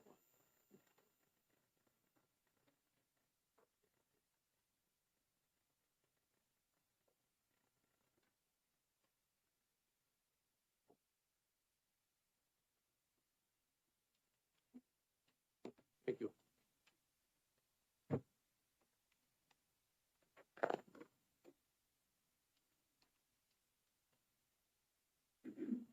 Good morning, Mr. Chair. Good morning, committee. Thank you for hearing my introduction to House Bill 1399. For the record, I'm State Representative Hope Damon. I represent Sullivan District 8, which is the 9 towns: Ackworth, Langdon, Leominster, Goshen, Washington, Springfield, Sunapee, my hometown of Croydon, and very pertinent to this bill, the city of Claremont. Lovely landscape, y'all should come. Stevens High School in Claremont was originally built in 1868. It was actually the first public high school in New Hampshire. Half of the original cost of $20,000 was provided by a local businessman who became a world-renowned hotelier. Major work was done on the high school in 1909, 1915, 1929, 1963, and 1991, as enrollment steadily increased. And then nothing happened. And in 2009, a $23 million proposal to bring the historic school building up to current safety codes and education practices failed by a single vote. As the building aid moratorium began the following year, Claremont lost out on the up to 60% of project costs that they would have been eligible for. By 2012, the community had to address the safety issues of the now 147-year-old high school. Among the issues, there are many: unusable chemistry labs because of asbestos, critical disrepair throughout the entire building, lack of security, and 4 98-year-old boilers serving as an unreliable, unsafe heating system with often only one boiler operational at a given time. The school district accreditation status was downgraded to probationary and would be lost entirely if substantial repairs were not made. A new downscale project was approved by almost 2/3 of the voters. As the building aid moratorium began the previous year, there was no state funding available. The cost of $12.5 million required a 20-year bond, and that renovation included refurbishing mechanical, electrical, and plumbing systems, updated security, new science labs, updated locker rooms, new windows and doors, and new roofs. If the moratorium had not been in place, Claremont would have received $7.5 million. Payments on that bond will not be completed until August 2033. From initial annual payments over $1 million per year to the payment this year of $767,527, the impact on the tax rate has been and is profound. Claremont School District will have paid $5,983,341 in interest on the 20-year bond when it's completed. These are resources that were and are desperately needed for education. It's important to recognize that there was not a priority list for building aid until 10 years after the Stevens High renovation was completed. Building aid actually began in 1946, and until 2008, schools applied to the Department of Education with the project cost. The department reviewed the project, calculated the allowable amount at the state building aid rate with consideration of current building safety issues, amount of space available and needed, enrollment projections, history, and the district's ability to pay. Grants were awarded ranging from 30 to 60% of the construction cost, with the lower amount going to wealthier communities based on median family income and ability to raise funds through property taxes as represented by equalized valuation per pupil. Claremont would have qualified for 60% by the standards of the time if the moratorium had not been put in place. The moratorium was put in place in 2010, and the Department of Education did not collect applications during the moratorium period. So there is no background or history to identify that what DOE would have done. They simply weren't taking applications. The only, as I'm sure you all know, building aid funding during the moratorium period was appropriations to fund the tail of the payments that had been projects that had been covered previously. And the payments on the tail from the state will be completed in 2041. The prioritizing projects began in 2023, so that just isn't really relevant to the Claremont situation. The Stevens project was the first to be done during the moratorium, the first community throughout the state that's self-funded. It was a unique situation because of the risk of losing accreditation. It really wasn't just a risk. They were told that they would lose accreditation if they didn't address the safety and educational issues in the school. HB 1399 simply asks for a partial payment. In a community with a property tax rate of $30.54, the state should recognize the adverse impact of the building aid moratorium and approve this partial payment. And I thank you for your thoughtful consideration. I will try to answer questions if you have them. Thank you. Questions for Representative Damon? Seeing none. Oh. Representative Hackland Phillips. Thank you, Mr. Chair, and thank you, Representative Damon, for taking my question. I'm wondering if you would agree the philosophy of this request is somewhat grounded in a thought or a theory of restitution, and that perhaps the wrongs of 2010 could be corrected later in the future, now in 27 or thereabouts. Given the fact that the state's moratorium on the building aid funding was, seen by many needing institutions and districts as being unfair. Thank you for the question. I don't think that I had framed it that way, but I do not disagree with you. I don't want to say that the moratorium was a mistake because it's not for me to judge the decisions that had to be made at the time. I was not involved. But I do think that it is a mistake not to recognize the considerable adverse impact on poorly funded school districts of not providing building aid when it is at such an extreme situation of losing your accreditation.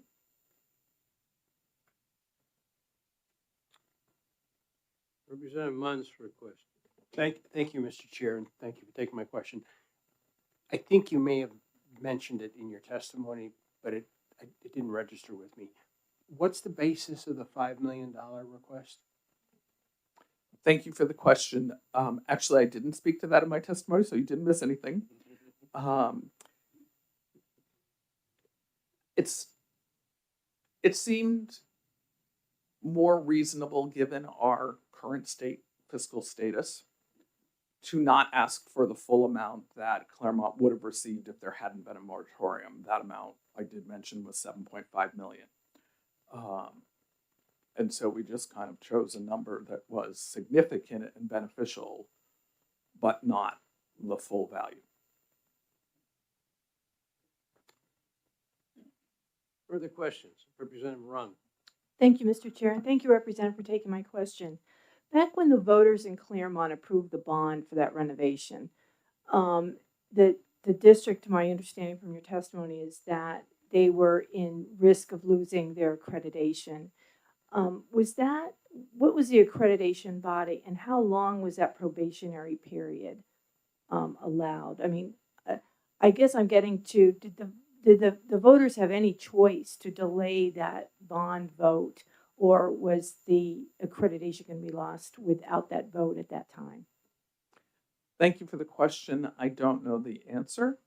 I know that when the original vote on the larger project failed, it was 3 years from then until the new downsized proposal. The accrediting body is the New England Association. I'm going to get this acronym not quite right. New England Association of School. Sorry, I'll have to confirm. I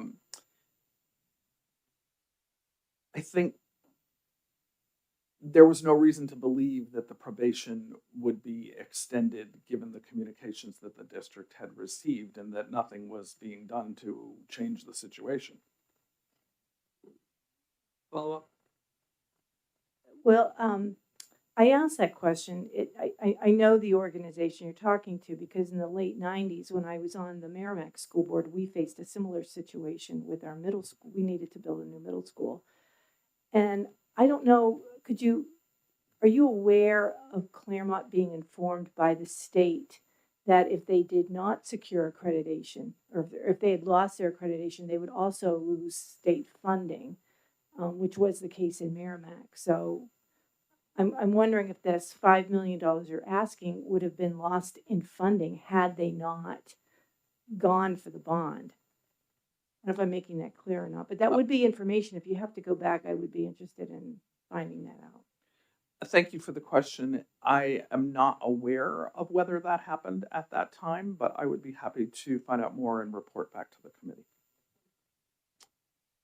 Further from the committee, Representative Priest. Thank you, Mr. Chairman, and thank you, Representative Damon, for being here and taking my question. What if the HB 1399 was not passed and you did not get the appropriation of $5 million, partial payment, to do the necessary renovations to Stevens High School? How long would it take that you would lose that accreditation, and what would be that cost to the community and to the state? Thank you for the question. To be clear, the renovation was completed in 2015. The high school is accredited. The facilities are very appropriate for the needs of the community. So the $5 million that we are requesting is not to do a renovation.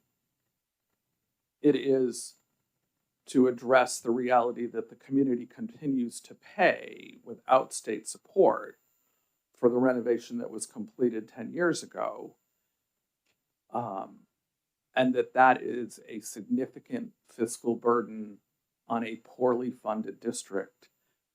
And we might, I didn't really want the focus to be on this, but we should acknowledge, I mean, everybody knows Claremont is in serious fiscal challenges at this time. And the cuts that have needed to be made to right the ship have a profound adverse effect on the education of the students in the Claremont School District.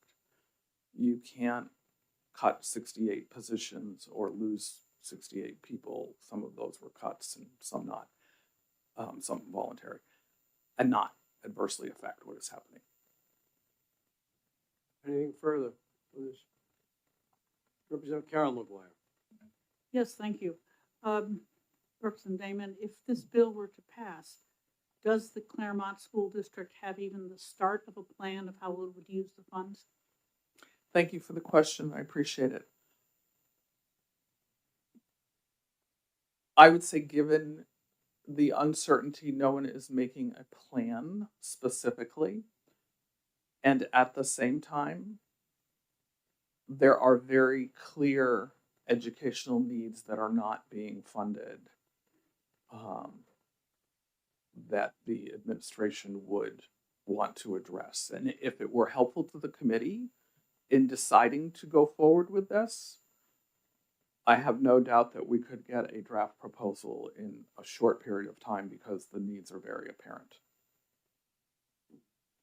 Thank you. To follow up, that implies that the district would use this for current operating expenses? I believe that's correct. Thank you very much. If I may, could I add to that answer? Yes, please. Thank you. I answered from my initial thought, but it would be more accurate to say, I don't know whether the district would have an option of paying down the bond. So it would not be for me to speak to for sure how it would be used. Representative Hacken Phillips. Thank you, Mr. Chair, and thank you, Representative Damon. This is not a direct question for you. It's actually one for the chair, and I do think it's worth Division 2 taking a look at what the proposal would be if this financing were in fact received, because I think those of us on Division 2 know that that bond payments have set time releases, and so you can't prepay them off. But it would be an interesting discussion to hear from the district, what their plans would be if this were to fall through. So I just would urge interest of the division to see who else would like to discuss this. Thank you. I know that if we're going to send this to Division 2 and Representative Earth, I don't think you've scheduled it yet, have you? But of course, it has been scheduled. Okay. Thanks to our wonderful LBA, it'll be a week from today at 10 o'clock. I don't know the room, but All three divisions are meeting. probably at all 10 meeting right o'clock. here. It's gonna be an interesting meeting. I think That sounds like a jigsaw puzzle. you'll all be in this same room. I know that, I think that Jose has scheduled a different room, and Maureen has this room. So, all I right, understand we're fighting over it. a week from today, room to be announced. Representative Rung. Thank you, Mr. Chair. This is actually a question for Representative Earp. When Division 2 does meet, I would be curious to know if there are other building projects done during the moratorium that would have fallen into this as well. School improvement I think you can projects probably that find would it. have been eligible for school building aid, but because of the moratorium, were not. I suggest you speak to the committee, the group that handles that, chaired by Greg Hill. Okay, thank you. Okay, Representative Leishman. Thank you, Mr. Chairman, and thanks for taking my question. I was wondering if you tell us where it stands, the bill that I think Senator Ward put in to provide $5 million towards a bailout because of the financial issues at Claremont. Thank you for the question. I believe that bill it's not a $5 million contribution grant. It's a potential loan from the state to that the school district would have the option of taking, and it is not yet in statute to be able to do that. Just to follow up, Mr. Chairman. Follow up. So you don't know where that stands? It's still in the Senate? It hasn't come to the House, or? You can see by my face that I'm having a debate in my head here because it came from the Senate passed it, and we have not voted on it. Okay, thanks. Thanks, Mr. Chairman. Thank you. Is there any further questions for this witness? Seeing none? Well, Representative Nalavenko. Thank you, Chairman, and thank you, Ms. Damon, for your testimony and answering the questions and taking this question. Just to follow up to Representative Leishman's query, my understanding is that the bill that Senator Ward put forward was an advancement, actually So I'm not sure necessarily alone, but an advancement of state sufficiency contributions. And if that's correct, wouldn't that obviate some of the issues that, I know these are two separate issues, but wouldn't that obviate some of the financial concerns and what you have to do to manage the budget? Thank you for the question, and I'm sorry, I feel like I've not been paying attention to this corner of the room. They are two different things. You are correct that the Senate bill was essentially borrowing with the adequacy money that the district would be receiving in the usual scheduled payments throughout the year, that they would be receiving them in advance. But there's also a part that would allow an opportunity to take a loan. Neither of those are the same thing as what HB 1399 asks for. Just a follow-up comment, but money's fungible, so this is really, even though they're separate related issues, the money would be going toward the operational budget regardless of where it came from. If I may. Borrowing, or let me correct that, receiving funds that are already expected adequacy aid early improves cash flow temporarily. It doesn't ultimately change the fiscal status. It's not more money. This is more money. Thank you for that response. Seeing no further questions for Representative Damon, we'll next hear from Representative Michael Cahill.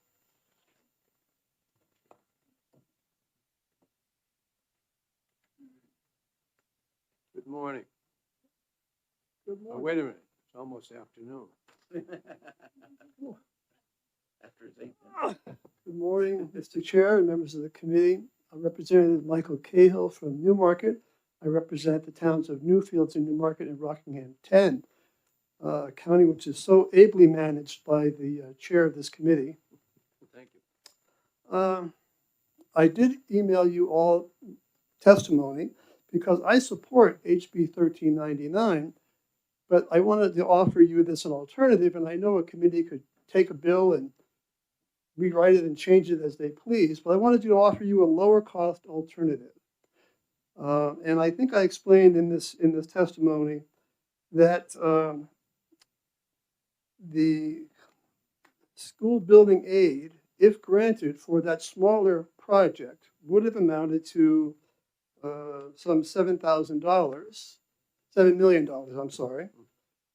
We wrote only so. So $7 million, and I've been proposing time and time again that we do something retroactively for the many schools that had to go forward during the moratorium. This being the first one, maybe they should go first. But I've been proposing that the state give them half what they should have received if we hadn't been such a position because of that 2008 recession. In this case, that would be like 3.7 million, which I think would make a substantial difference. And Claremont, you'll recall that Claremont was eligible for 60% school building aid, and you have to be pretty poor to be eligible for that amount of building aid. Nobody really wants to be in that position. And I think that, as my colleague alluded to, they've had tough economic times, and no doubt that the having to pay the whole cost of that needed renovation put them further back, might have made it more difficult for them to hire and retain really qualified and capable people to run their business office. And I don't know if this just sort of snowballed, and then, it gets bigger and bigger, and then you can't manage it, and we come to this point where it's a crisis. So while I do support the 1399, but if you find that the 3.7 is more manageable, even with this extra $46 million we have from the amnesty program, I think you got some money laying around that we could devote to this. Not that we don't have other things, all the cutbacks, the back of the budget cuts, but here we are. It kind of troubles me that we're rewarding people who didn't pay their taxes by giving them an amnesty, and the people who pay their taxes, really high property taxes, I think they deserve a break. So they had a mess, not of their own making. I hope that you'll support either 1399 or change it to this other proposal. Glad to take any questions. Thank you, Representative Cahill. Questions, Representative Munns? Thank you, Mr. Chair, and thank you, Representative. You are the school building aid guru, so thank you for coming. So you're only suggesting that we would do this for Claremont. Are you suggesting that we should apply your formula to all of the schools that were in the moratorium? The immediate concern is Claremont, but if I had my way, we would do the same thing over 20 years, 30 years for the other districts. Just one lump sum payment for Claremont because of the crisis, but everyone else, I would say, pay it out over the life of their bond or something so that, and the sooner we start this, the sooner we'll be able to help the people who actually paid those taxes. I know in my community, we're paying an extra $650,000 every year that we would not have paid had we received building aid. And if I may, to Mr. Nevelenko's question, the proposal under the Senate involves a 4% interest. On the advancement or on the loan piece of it? The loan, yes. But not advancement. I'm not well versed in the mysteries of the Senate, so I Nor am I. can't answer that concretely. It is a mystery. Any further questions for the witness? Thank you, Representative Cahill. Thank you, sir. Appreciate your waiting. We'll next hear from Representative Eileen Kelly, familiar to us all.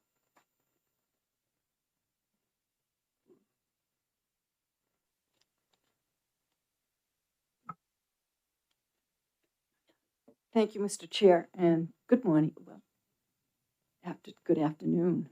I've actually gotten there. My name is Representative Eileen Kelly, Merrimack County District 8, Bradford, Henniker, and Warner. I'm a co-sponsor on House Bill 1399. We are all familiar with the phrase, timing is everything. And for the city of Claremont, timing has really been everything in numerous ways. House Bill 1399 addresses one unfortunate timing event and offers a solution to a complicated circumstance. I remember the day in March 2010 when the bond for the renovation of Stevens High School lost by only one vote. It was heartbreaking for that community. In 2011, I could be wrong because some of this is from my memory, but I thought it was 2011, the statewide moratorium on school building aid was enacted by the legislature. It was meant to be temporary. And the state building aid program was brought back in 2022. Because Stevens High School was in danger of losing its accreditation, in 2013, a much smaller bond was approved for renovations. For Claremont, if that bond vote had gone through on time, the state would have paid approximately 60% of the construction costs. Bad timing.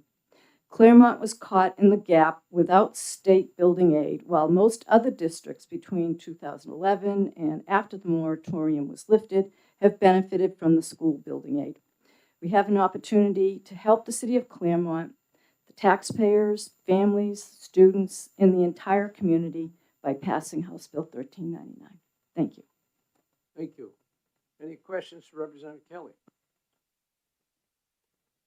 Seeing none, I will close this hearing on House Bill 1399, and it will go on next week to Division 2.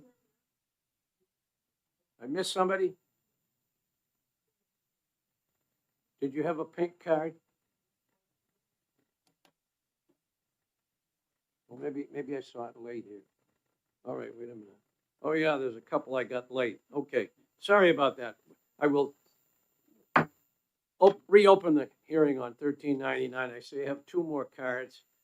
Timothy Carney, Department of Education, and Charlene Lovett, speaking for herself. Ms. Lovett, go ahead.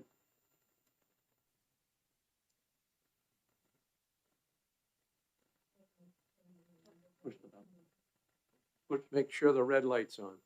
There you go. Okay, I'm a bit rusty at this. So I'm Charlene Lovett, and I've served as the mayor of Claremont. I've been on the school board, and I was in the State House. I won't repeat everything that's been said because I think the representatives have spoken eloquently about that. I just want to emphasize that this was a difficult decision to move forward with a renovation project without school building aid. We have a limited taxpayer base. However, we went from our accreditation status being at warning in 2010 to switching to probationary status in 2012. We didn't have the luxury of waiting. We did not want to risk losing our accreditation because we know how important accredited schools are to the growth of our communities and to the student body. And I just want, as coming from Claremont, I just want to emphasize too that we are not shy to invest, to make strategic investments into our future. We've proven that time and again, even though we have been challenged by limited financial resources. Not only did we approve by nearly 63% of the voters the renovation project in 2013, knowing that we would not be getting any state aid, we have also made the effort to put a multi-million-dollar project into play in downtown Claremont. It was a revitalization project, and it was successful because it brought in new developers and new businesses. So we are trying to grow our tax base. We are trying to do the right things. As you all know, recently we were notified, I think it was last summer, that we are struggling now with a $5 million deficit in our school district. This is not a situation of our making as far as the taxpayers are concerned. This was a management situation. It caught us all off guard. And we are struggling because not only are we paying, and we were willing to pay on our own, the 20-year bond for the renovation project, we're also paying on other long-term bonds on the city side, separate from the school district, to improve our economic well-being. Approving HB 1399, I passionately believe, is a support of strategic investment. We have been doing our job.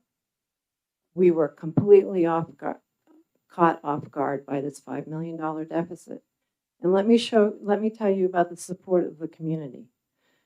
When we were notified of the $5 million deficit in the school district, we stopped funding the extracurricular activities for the schools in the district.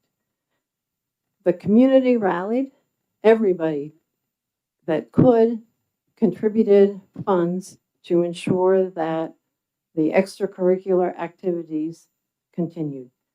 Our female soccer team, high school soccer team, brought home the state championship. This is what happens when we are afforded the opportunity to overcome some of the challenges we're facing. And this is what HB 1399 does. So thank you for hearing my testimony and now closing the public hearing before I was able to speak. Thank you. Any questions for Mayor Lovett? Representative Nelavinko. Thank you, Mr. Chairman, and thank you for your testimony. Can you give us an update on what the status of the completion of the audit, one of the audits connected with this situation complete through, and when will those audits be put up to date? I mean, my understanding is that $5 million is based on audits only through, I don't know, 23 or 24. Maybe you could give us an update on where that stands. I know that there were several years outstanding and that they've closed several of those years. I'm not sure what year they're currently on as far as completing an audit. So, just a quick follow-up. So the 5 million, might be better, might be worse, depending on if the audits are, fully completed. Yes, but the finance person that they brought in is pretty, he hasn't changed that estimate as the audits have been completed, to the best of my knowledge. Thank you. Any further questions from committee members? Thank you, Mayor Lovett. Appreciate you. you being here. All right, we next have Timothy Carney from the New Hampshire Department of Education, a technical assistance person.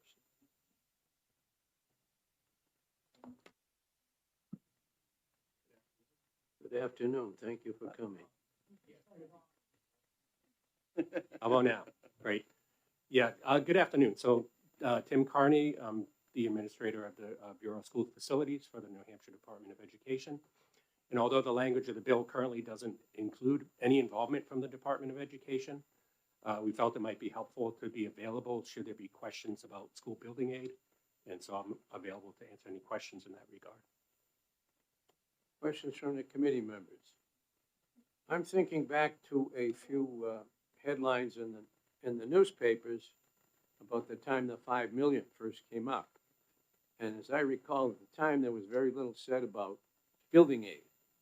It was all about mismanagement, and I think several people have been dismissed in the Department of Education in Claremont. And this is, obviously, everybody's looking for money in building aid, but I think this situation, I think the mayor said it, this was a management problem. So it seems like this is a change of any place we can get money, rather than saying, gee, we've had some mismanagement here, so where else can we get money? So I don't know if you've been involved in that, but that's some of the stuff I've heard. Thank you. No, I don't have any comments on that because, again, just speaking of facility-related materials. Representative Rung for a question. Thank you, Mr. Chair, and thank you, Mr. Carney. I'm reading the fiscal note, and I was wondering if you can explain the last sentence. It says it should be noted that this bill seeks to appropriate funds directly to a non-state entity. Typically, appropriations are made to the state agency for disbursement to an outside entity. So if this bill passes, that 5 million would not go through the Department of Education to Claremont as it would normally for building aid. It would just go directly to Claremont. I can only say from reading the bill as you have, our agency was not involved in preparation of that fiscal note, Okay. as noted on the very bottom. Okay. Okay. It is suggesting in the fiscal note that the Department of Education, oh, I'm sorry, Mr. Chair, follow up. Department of Education would be the appropriate state agency. So is the Department of Ed, if this bill were to pass, would the Department of Ed be willing to be that state agency to transfer the funds to the Claremont School District? Yeah, so I apologize for my misreading on that. That is a question I would have to bring up to our leadership at the department. I'm not the correct person to answer that specific question. And I can do that if you'd like. Yeah, thank you. Representative Hacken Phillips. Thank you, Mr. Chair, and thank you for taking my question, Mr. Carney. My question is, would the department or even the Bureau be available to join us for the discussions in Division 2 in case we have questions about the possible precedent setting and other districts who might also be kind of in the pipeline who might also be interested in this type of restitution or reimbursement, post haste? Are you available to join us for that discussion? Yes, of course. Thank you. Thank you, and thank you for volunteering to be here next week. Any further questions from committee? I think I looked at all the pink cards I had. We will close the hearing on 1399. Please be back at 1 o'clock. Closing this hearing, I'm looking at the blue sheet where we have Representative Heath Howard is in favor and Representative Charlene Levitt, we've heard from her, she's in favor as well. At 1 o'clock, we have House Bill 1141, State Treasurer to withhold payments owed by the state to the federal government. That will be at 1 o'clock. I hope everybody's back on time. Thank you. See you then. We'll be in recess.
What's that?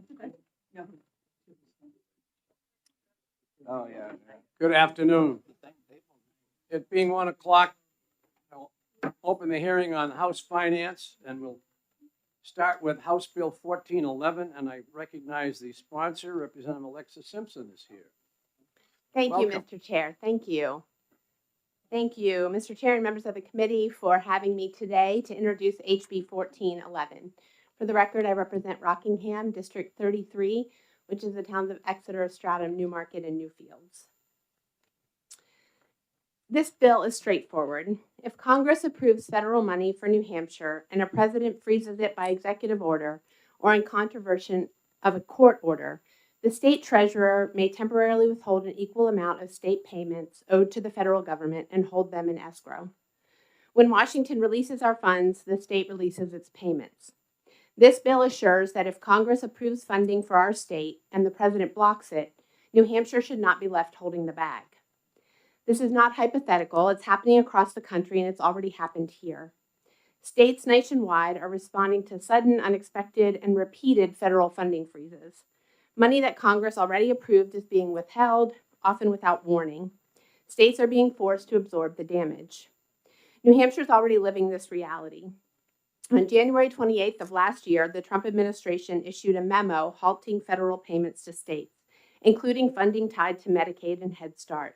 For hours, it was unclear whether Medicaid providers would be reimbursed for care they were already delivering. Providers faced the very real possibility that they would not be paid and might not be able to continue serving patients. The Medicaid portion was later pulled back, but the threats did not stop. In 2025, the Trump administration froze nearly $27 million in federal education funding that had already been approved for New Hampshire schools. The result was that districts were left in limbo. Hiring stalled, special education planning froze, academic supports were delayed. Funds were released only after pressure from New Hampshire's congressional delegation. Also, the administration abruptly froze and terminated TRIO and Gear Up funding. These programs serve low-income college and college-bound students who are first to go to college in their families. More than 5,000 New Hampshire students were affected. Roughly $30 million in funds approved by Congress were suddenly unavailable.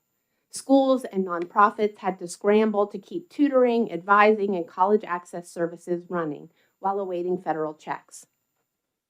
And just weeks ago, federal officials again moved to withhold funding tied to mental health and substance use disorder treatment. Then reality intervened. Mental illness doesn't stop and check party registration. Substance use disorder does not stop at ideology. Treatment allows thousands of Granite Staters to work, parent, and participate in their communities. And thank goodness that funding rescission was repealed also. But this unpredictability remains. There are unnecessary threats to people's jobs, their livelihoods, their mental health care, and we can't have a system that operates this way. We've watched child care providers who face similar uncertainty when federal officials threatened to withhold child care funding unless new conditions were met. Even short delays risk classrooms closing and families losing care. A Seacoast food recovery nonprofit saw an EPA grant frozen and then terminated mid-project. Work just stopped. The services were cut, contracts already approved meant nothing once the funds were pooled. When federal funds are suddenly frozen, these programs stall, and it affects real people on the ground. States and local communities are affected. But at the same time, New Hampshire keeps paying Washington on schedule. Those payments don't stop when Washington delays its side of the deal. This bill's not retaliation, it's accountability. This bill's not about picking a fight, it's about standing up for Granite Staters who expect an honest government that keeps its promises. Our students, our families, our towns, our nonprofits, and our providers shouldn't be used as leverage in the political games in Washington. We need to play fiscal self-defense. We need leverage as a state. Matching delay with delay is one lawful way to create it. Now that this bill is before this committee, I trust that this committee will examine how this mechanism would function in practice. Payments subject to escrow could include payroll and income tax withholdings remitted by the state on behalf of state employees, federal unemployment tax payments, Medicaid overpayment recoveries and required cost share payments, matching funds and program payments tied to federal highway, disaster relief, housing, environmental programs. This framework is targeted. It's also temporary. It's directly tied to the federal funding that's being withheld, dollar for dollar. So thank you for your time. I hope this bill leaves the committee with an ought to pass recommendation so that we aren't forced to go through this over and over again with the federal government. Thank you. And I'll take questions and answer them to the best of my ability. Thank you, Representative Simpson. Questions from committee members? Representative McGuire. Thank you, Mr. Chairman. Thank you, Representative, for taking my question. I was looking at the fiscal note here, and it says the most likely source of funds that we would withhold is payroll taxes from employee wages, and that would subject us and presumably those employees to IRS fines and penalties. And also they have their own program similar to this, which says that they can reduce our federal funds in response. So since a lot more money comes from them to us than vice versa, aren't we kind of, risking a lot for a little? I'd argue that we're already at risk now. We have already had money threatened to be withheld and withheld for periods of time. And so I think we need to look at the risk overall of what is happening here. I will also note, I believe you pointed this out, but just to reiterate that the fiscal note says that this could subject the state. We actually don't know how the federal government would respond. The idea is we use our leverage however we deem appropriate, and then receive our funds back. The funds from escrow go to the federal government, and it's never an issue. Representative Stringham. Hi, thank you for your testimony. Does this bill anticipate that we would essentially make those who are not receiving funds that they were obligated to receive, we would make them whole with this money, or merely that we would set aside the equivalent amount of money during the period of time that the federal government, through executive order, is not paying their bills? Thank you. That's a good question. I thought about that, and that is the reason why. Let me say, the bill right now says that those funds would be held in escrow. They would not go specifically to, and that's a good faith representation to the federal government that the money is here and we are willing to uphold our obligation as soon as they uphold their obligation to us. Yeah. Representative Leishman for a question. Thank you, Mr. Chairman. Thanks for taking my question. So a year or two ago, the federal government seized money from New York City, I believe, in the tune of $80 to $100 million. They clawed it back. What would prevent the federal government in coming into New Hampshire and taking money from our bank accounts if we followed your approach? So I'm unfamiliar with the situation in New York City. I don't follow that as closely as New Hampshire. And so I'm unsure what happened there. But the federal government has plenty of tools at its disposal for sure. And I think it's just that we need to use all the tools that we can at our disposal, not disposable, our disposal as well. Thank you, Mr. Yeah. Chairman. Representative Nalavenko. Thank you. Thank you for your testimony. Thank you, Mr. Chairman, for recognizing me. I spent a large part of my business career negotiating. And if nothing else, I consider this kind of bad form, where you're expecting a positive outcome in a negotiation. Not a good idea to stick your finger and the party in their eye. Yeah, stick your finger. In fact, when I grew up, I basically was told to even keep my own finger out of my eye, and my mouth, and nothing bigger than my pinky and my ear. So this is, I think, beyond the fact that you may or may not be violating the law in terms of the IRS. I've dealt with the IRS. They're pretty unforgiving in terms of assessing penalties and fines for late payments. So I'm pretty much, I think, in in support of what DAS is saying here, that I think they're saying, you know, they're hedging it by saying, yeah, they may. They most likely would. And I'll second what I think Representative McGuire and maybe even the chairman are saying about the risk that this poses. In addition to that, there's additional administrative costs and expenses involved with, you know, you may think that's de minimis, but it may not be. So I'm just wondering whether you've considered all those aspects. You covered part of it by saying you don't, you know, you think this is the escrow fund situation covers that. But I think that's also a questionable assumption on your part, and it has a big downside to it. Thank you. I'm not exactly sure the question, what the question is, but I will also say, I think this bill assumes that the chaotic and sudden withholding of funding to the state is also not in good faith. Representative McGuire. Thank you. Thank you for taking another question. Are you aware of any other states that have passed a bill similar to this? And if so, what's happened to them? Gosh, that's a great question. I'm not sure. I will get back to you with that information. Thank you for asking. I would just throw some of my experience out that over 30% of our budget comes from the federal government, and it's scattered across every department. Those of us that sit on fiscal, every month we see all these grants coming through, and the LBA keeps very careful track. And when I look in the back, the additional funds that have been added over a 2-year period quite often to amount to over $600 million, scattered all across. And I remember some time ago, somebody decided to withhold some money that was supposed to go to the federal government. And the federal government quickly responded by not giving anything to the DOT. And the DOT said, what do you want us to do? Stop paving, stop plowing? What's going on here? We didn't get the federal money, which is, you know, we get the 18-cent gas tax, get just about all of it.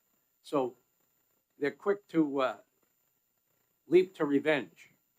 And, you know, and things like they tell us no more money for DEI.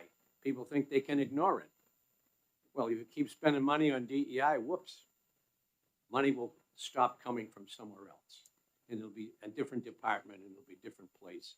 And they'll carefully decide who's going to scream the highest. So it's a strategy that I don't see it working.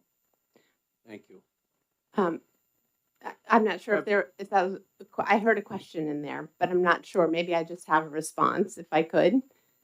I just want to say that I can't speak for you. I have been hearing from folks all year who money has been withheld with no foreknowledge. And it's been devastating to a lot of people, both the recipients of that and the people who work for our state who've been trying to do the work for our people. And so I never want that to keep happening. And yeah, like you have to consider whether there's revenge that the federal government could provide. I mean, that is true. But I just think at this point, like we are in this uncharted territory and we should fight for ourselves however we can. Representative Griffin. Thank you, Mr. Chair. Thank you for taking my question. Have you considered, when you propose this bill, have you considered the fact that if you knowingly withhold employees' funds to go to the federal government, it's a criminal offense?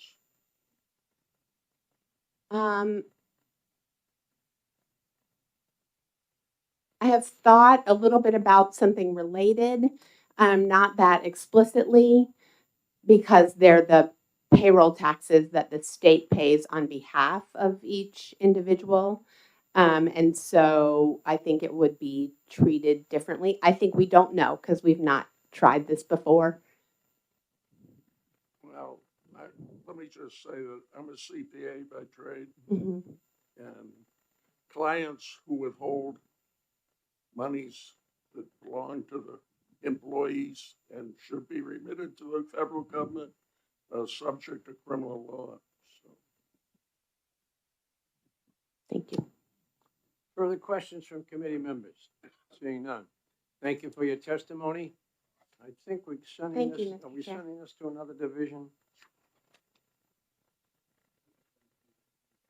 Division 1, 1411, yes. That will be next Monday. So.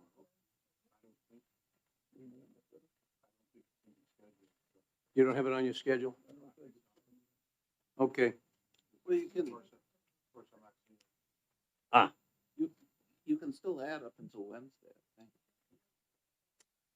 All right. So let's go over, I guess we don't have anything, meetings of this committee until a week from today. Is that true? From division chairs? And division chairs all have one at 10 o'clock next Monday? Do we know the locations yet? Maureen's got 2:30. Jose? Yeah. Do I have time to put it on there if I go talk to the? Yes. Yeah, yeah. Mr. Chair, Mr. Chair.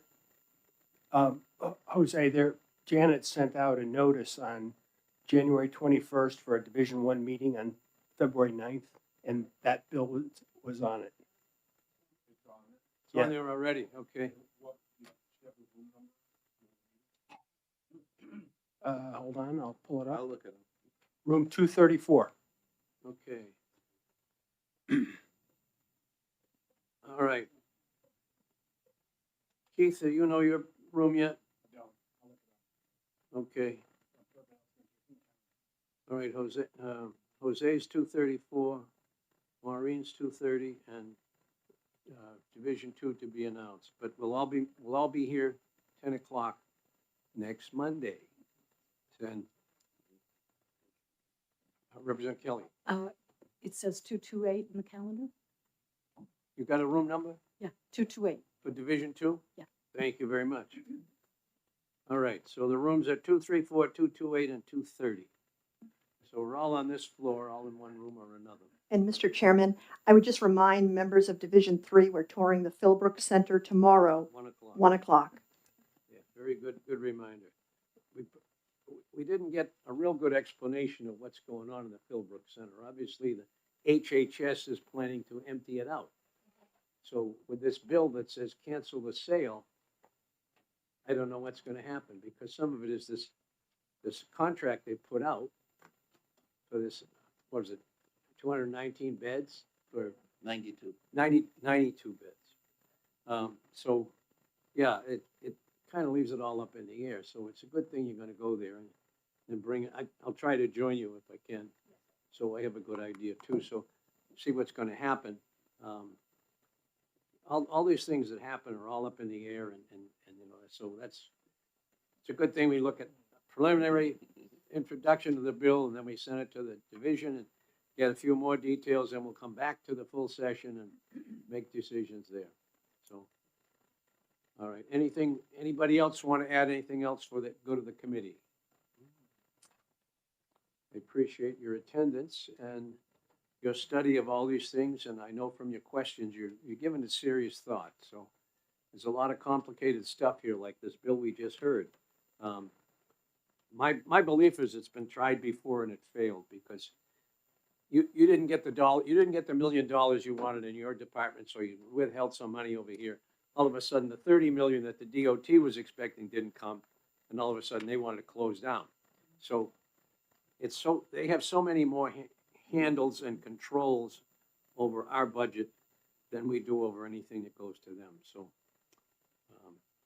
and occasionally I've looked up, each state pays a lot of money in income tax and so on.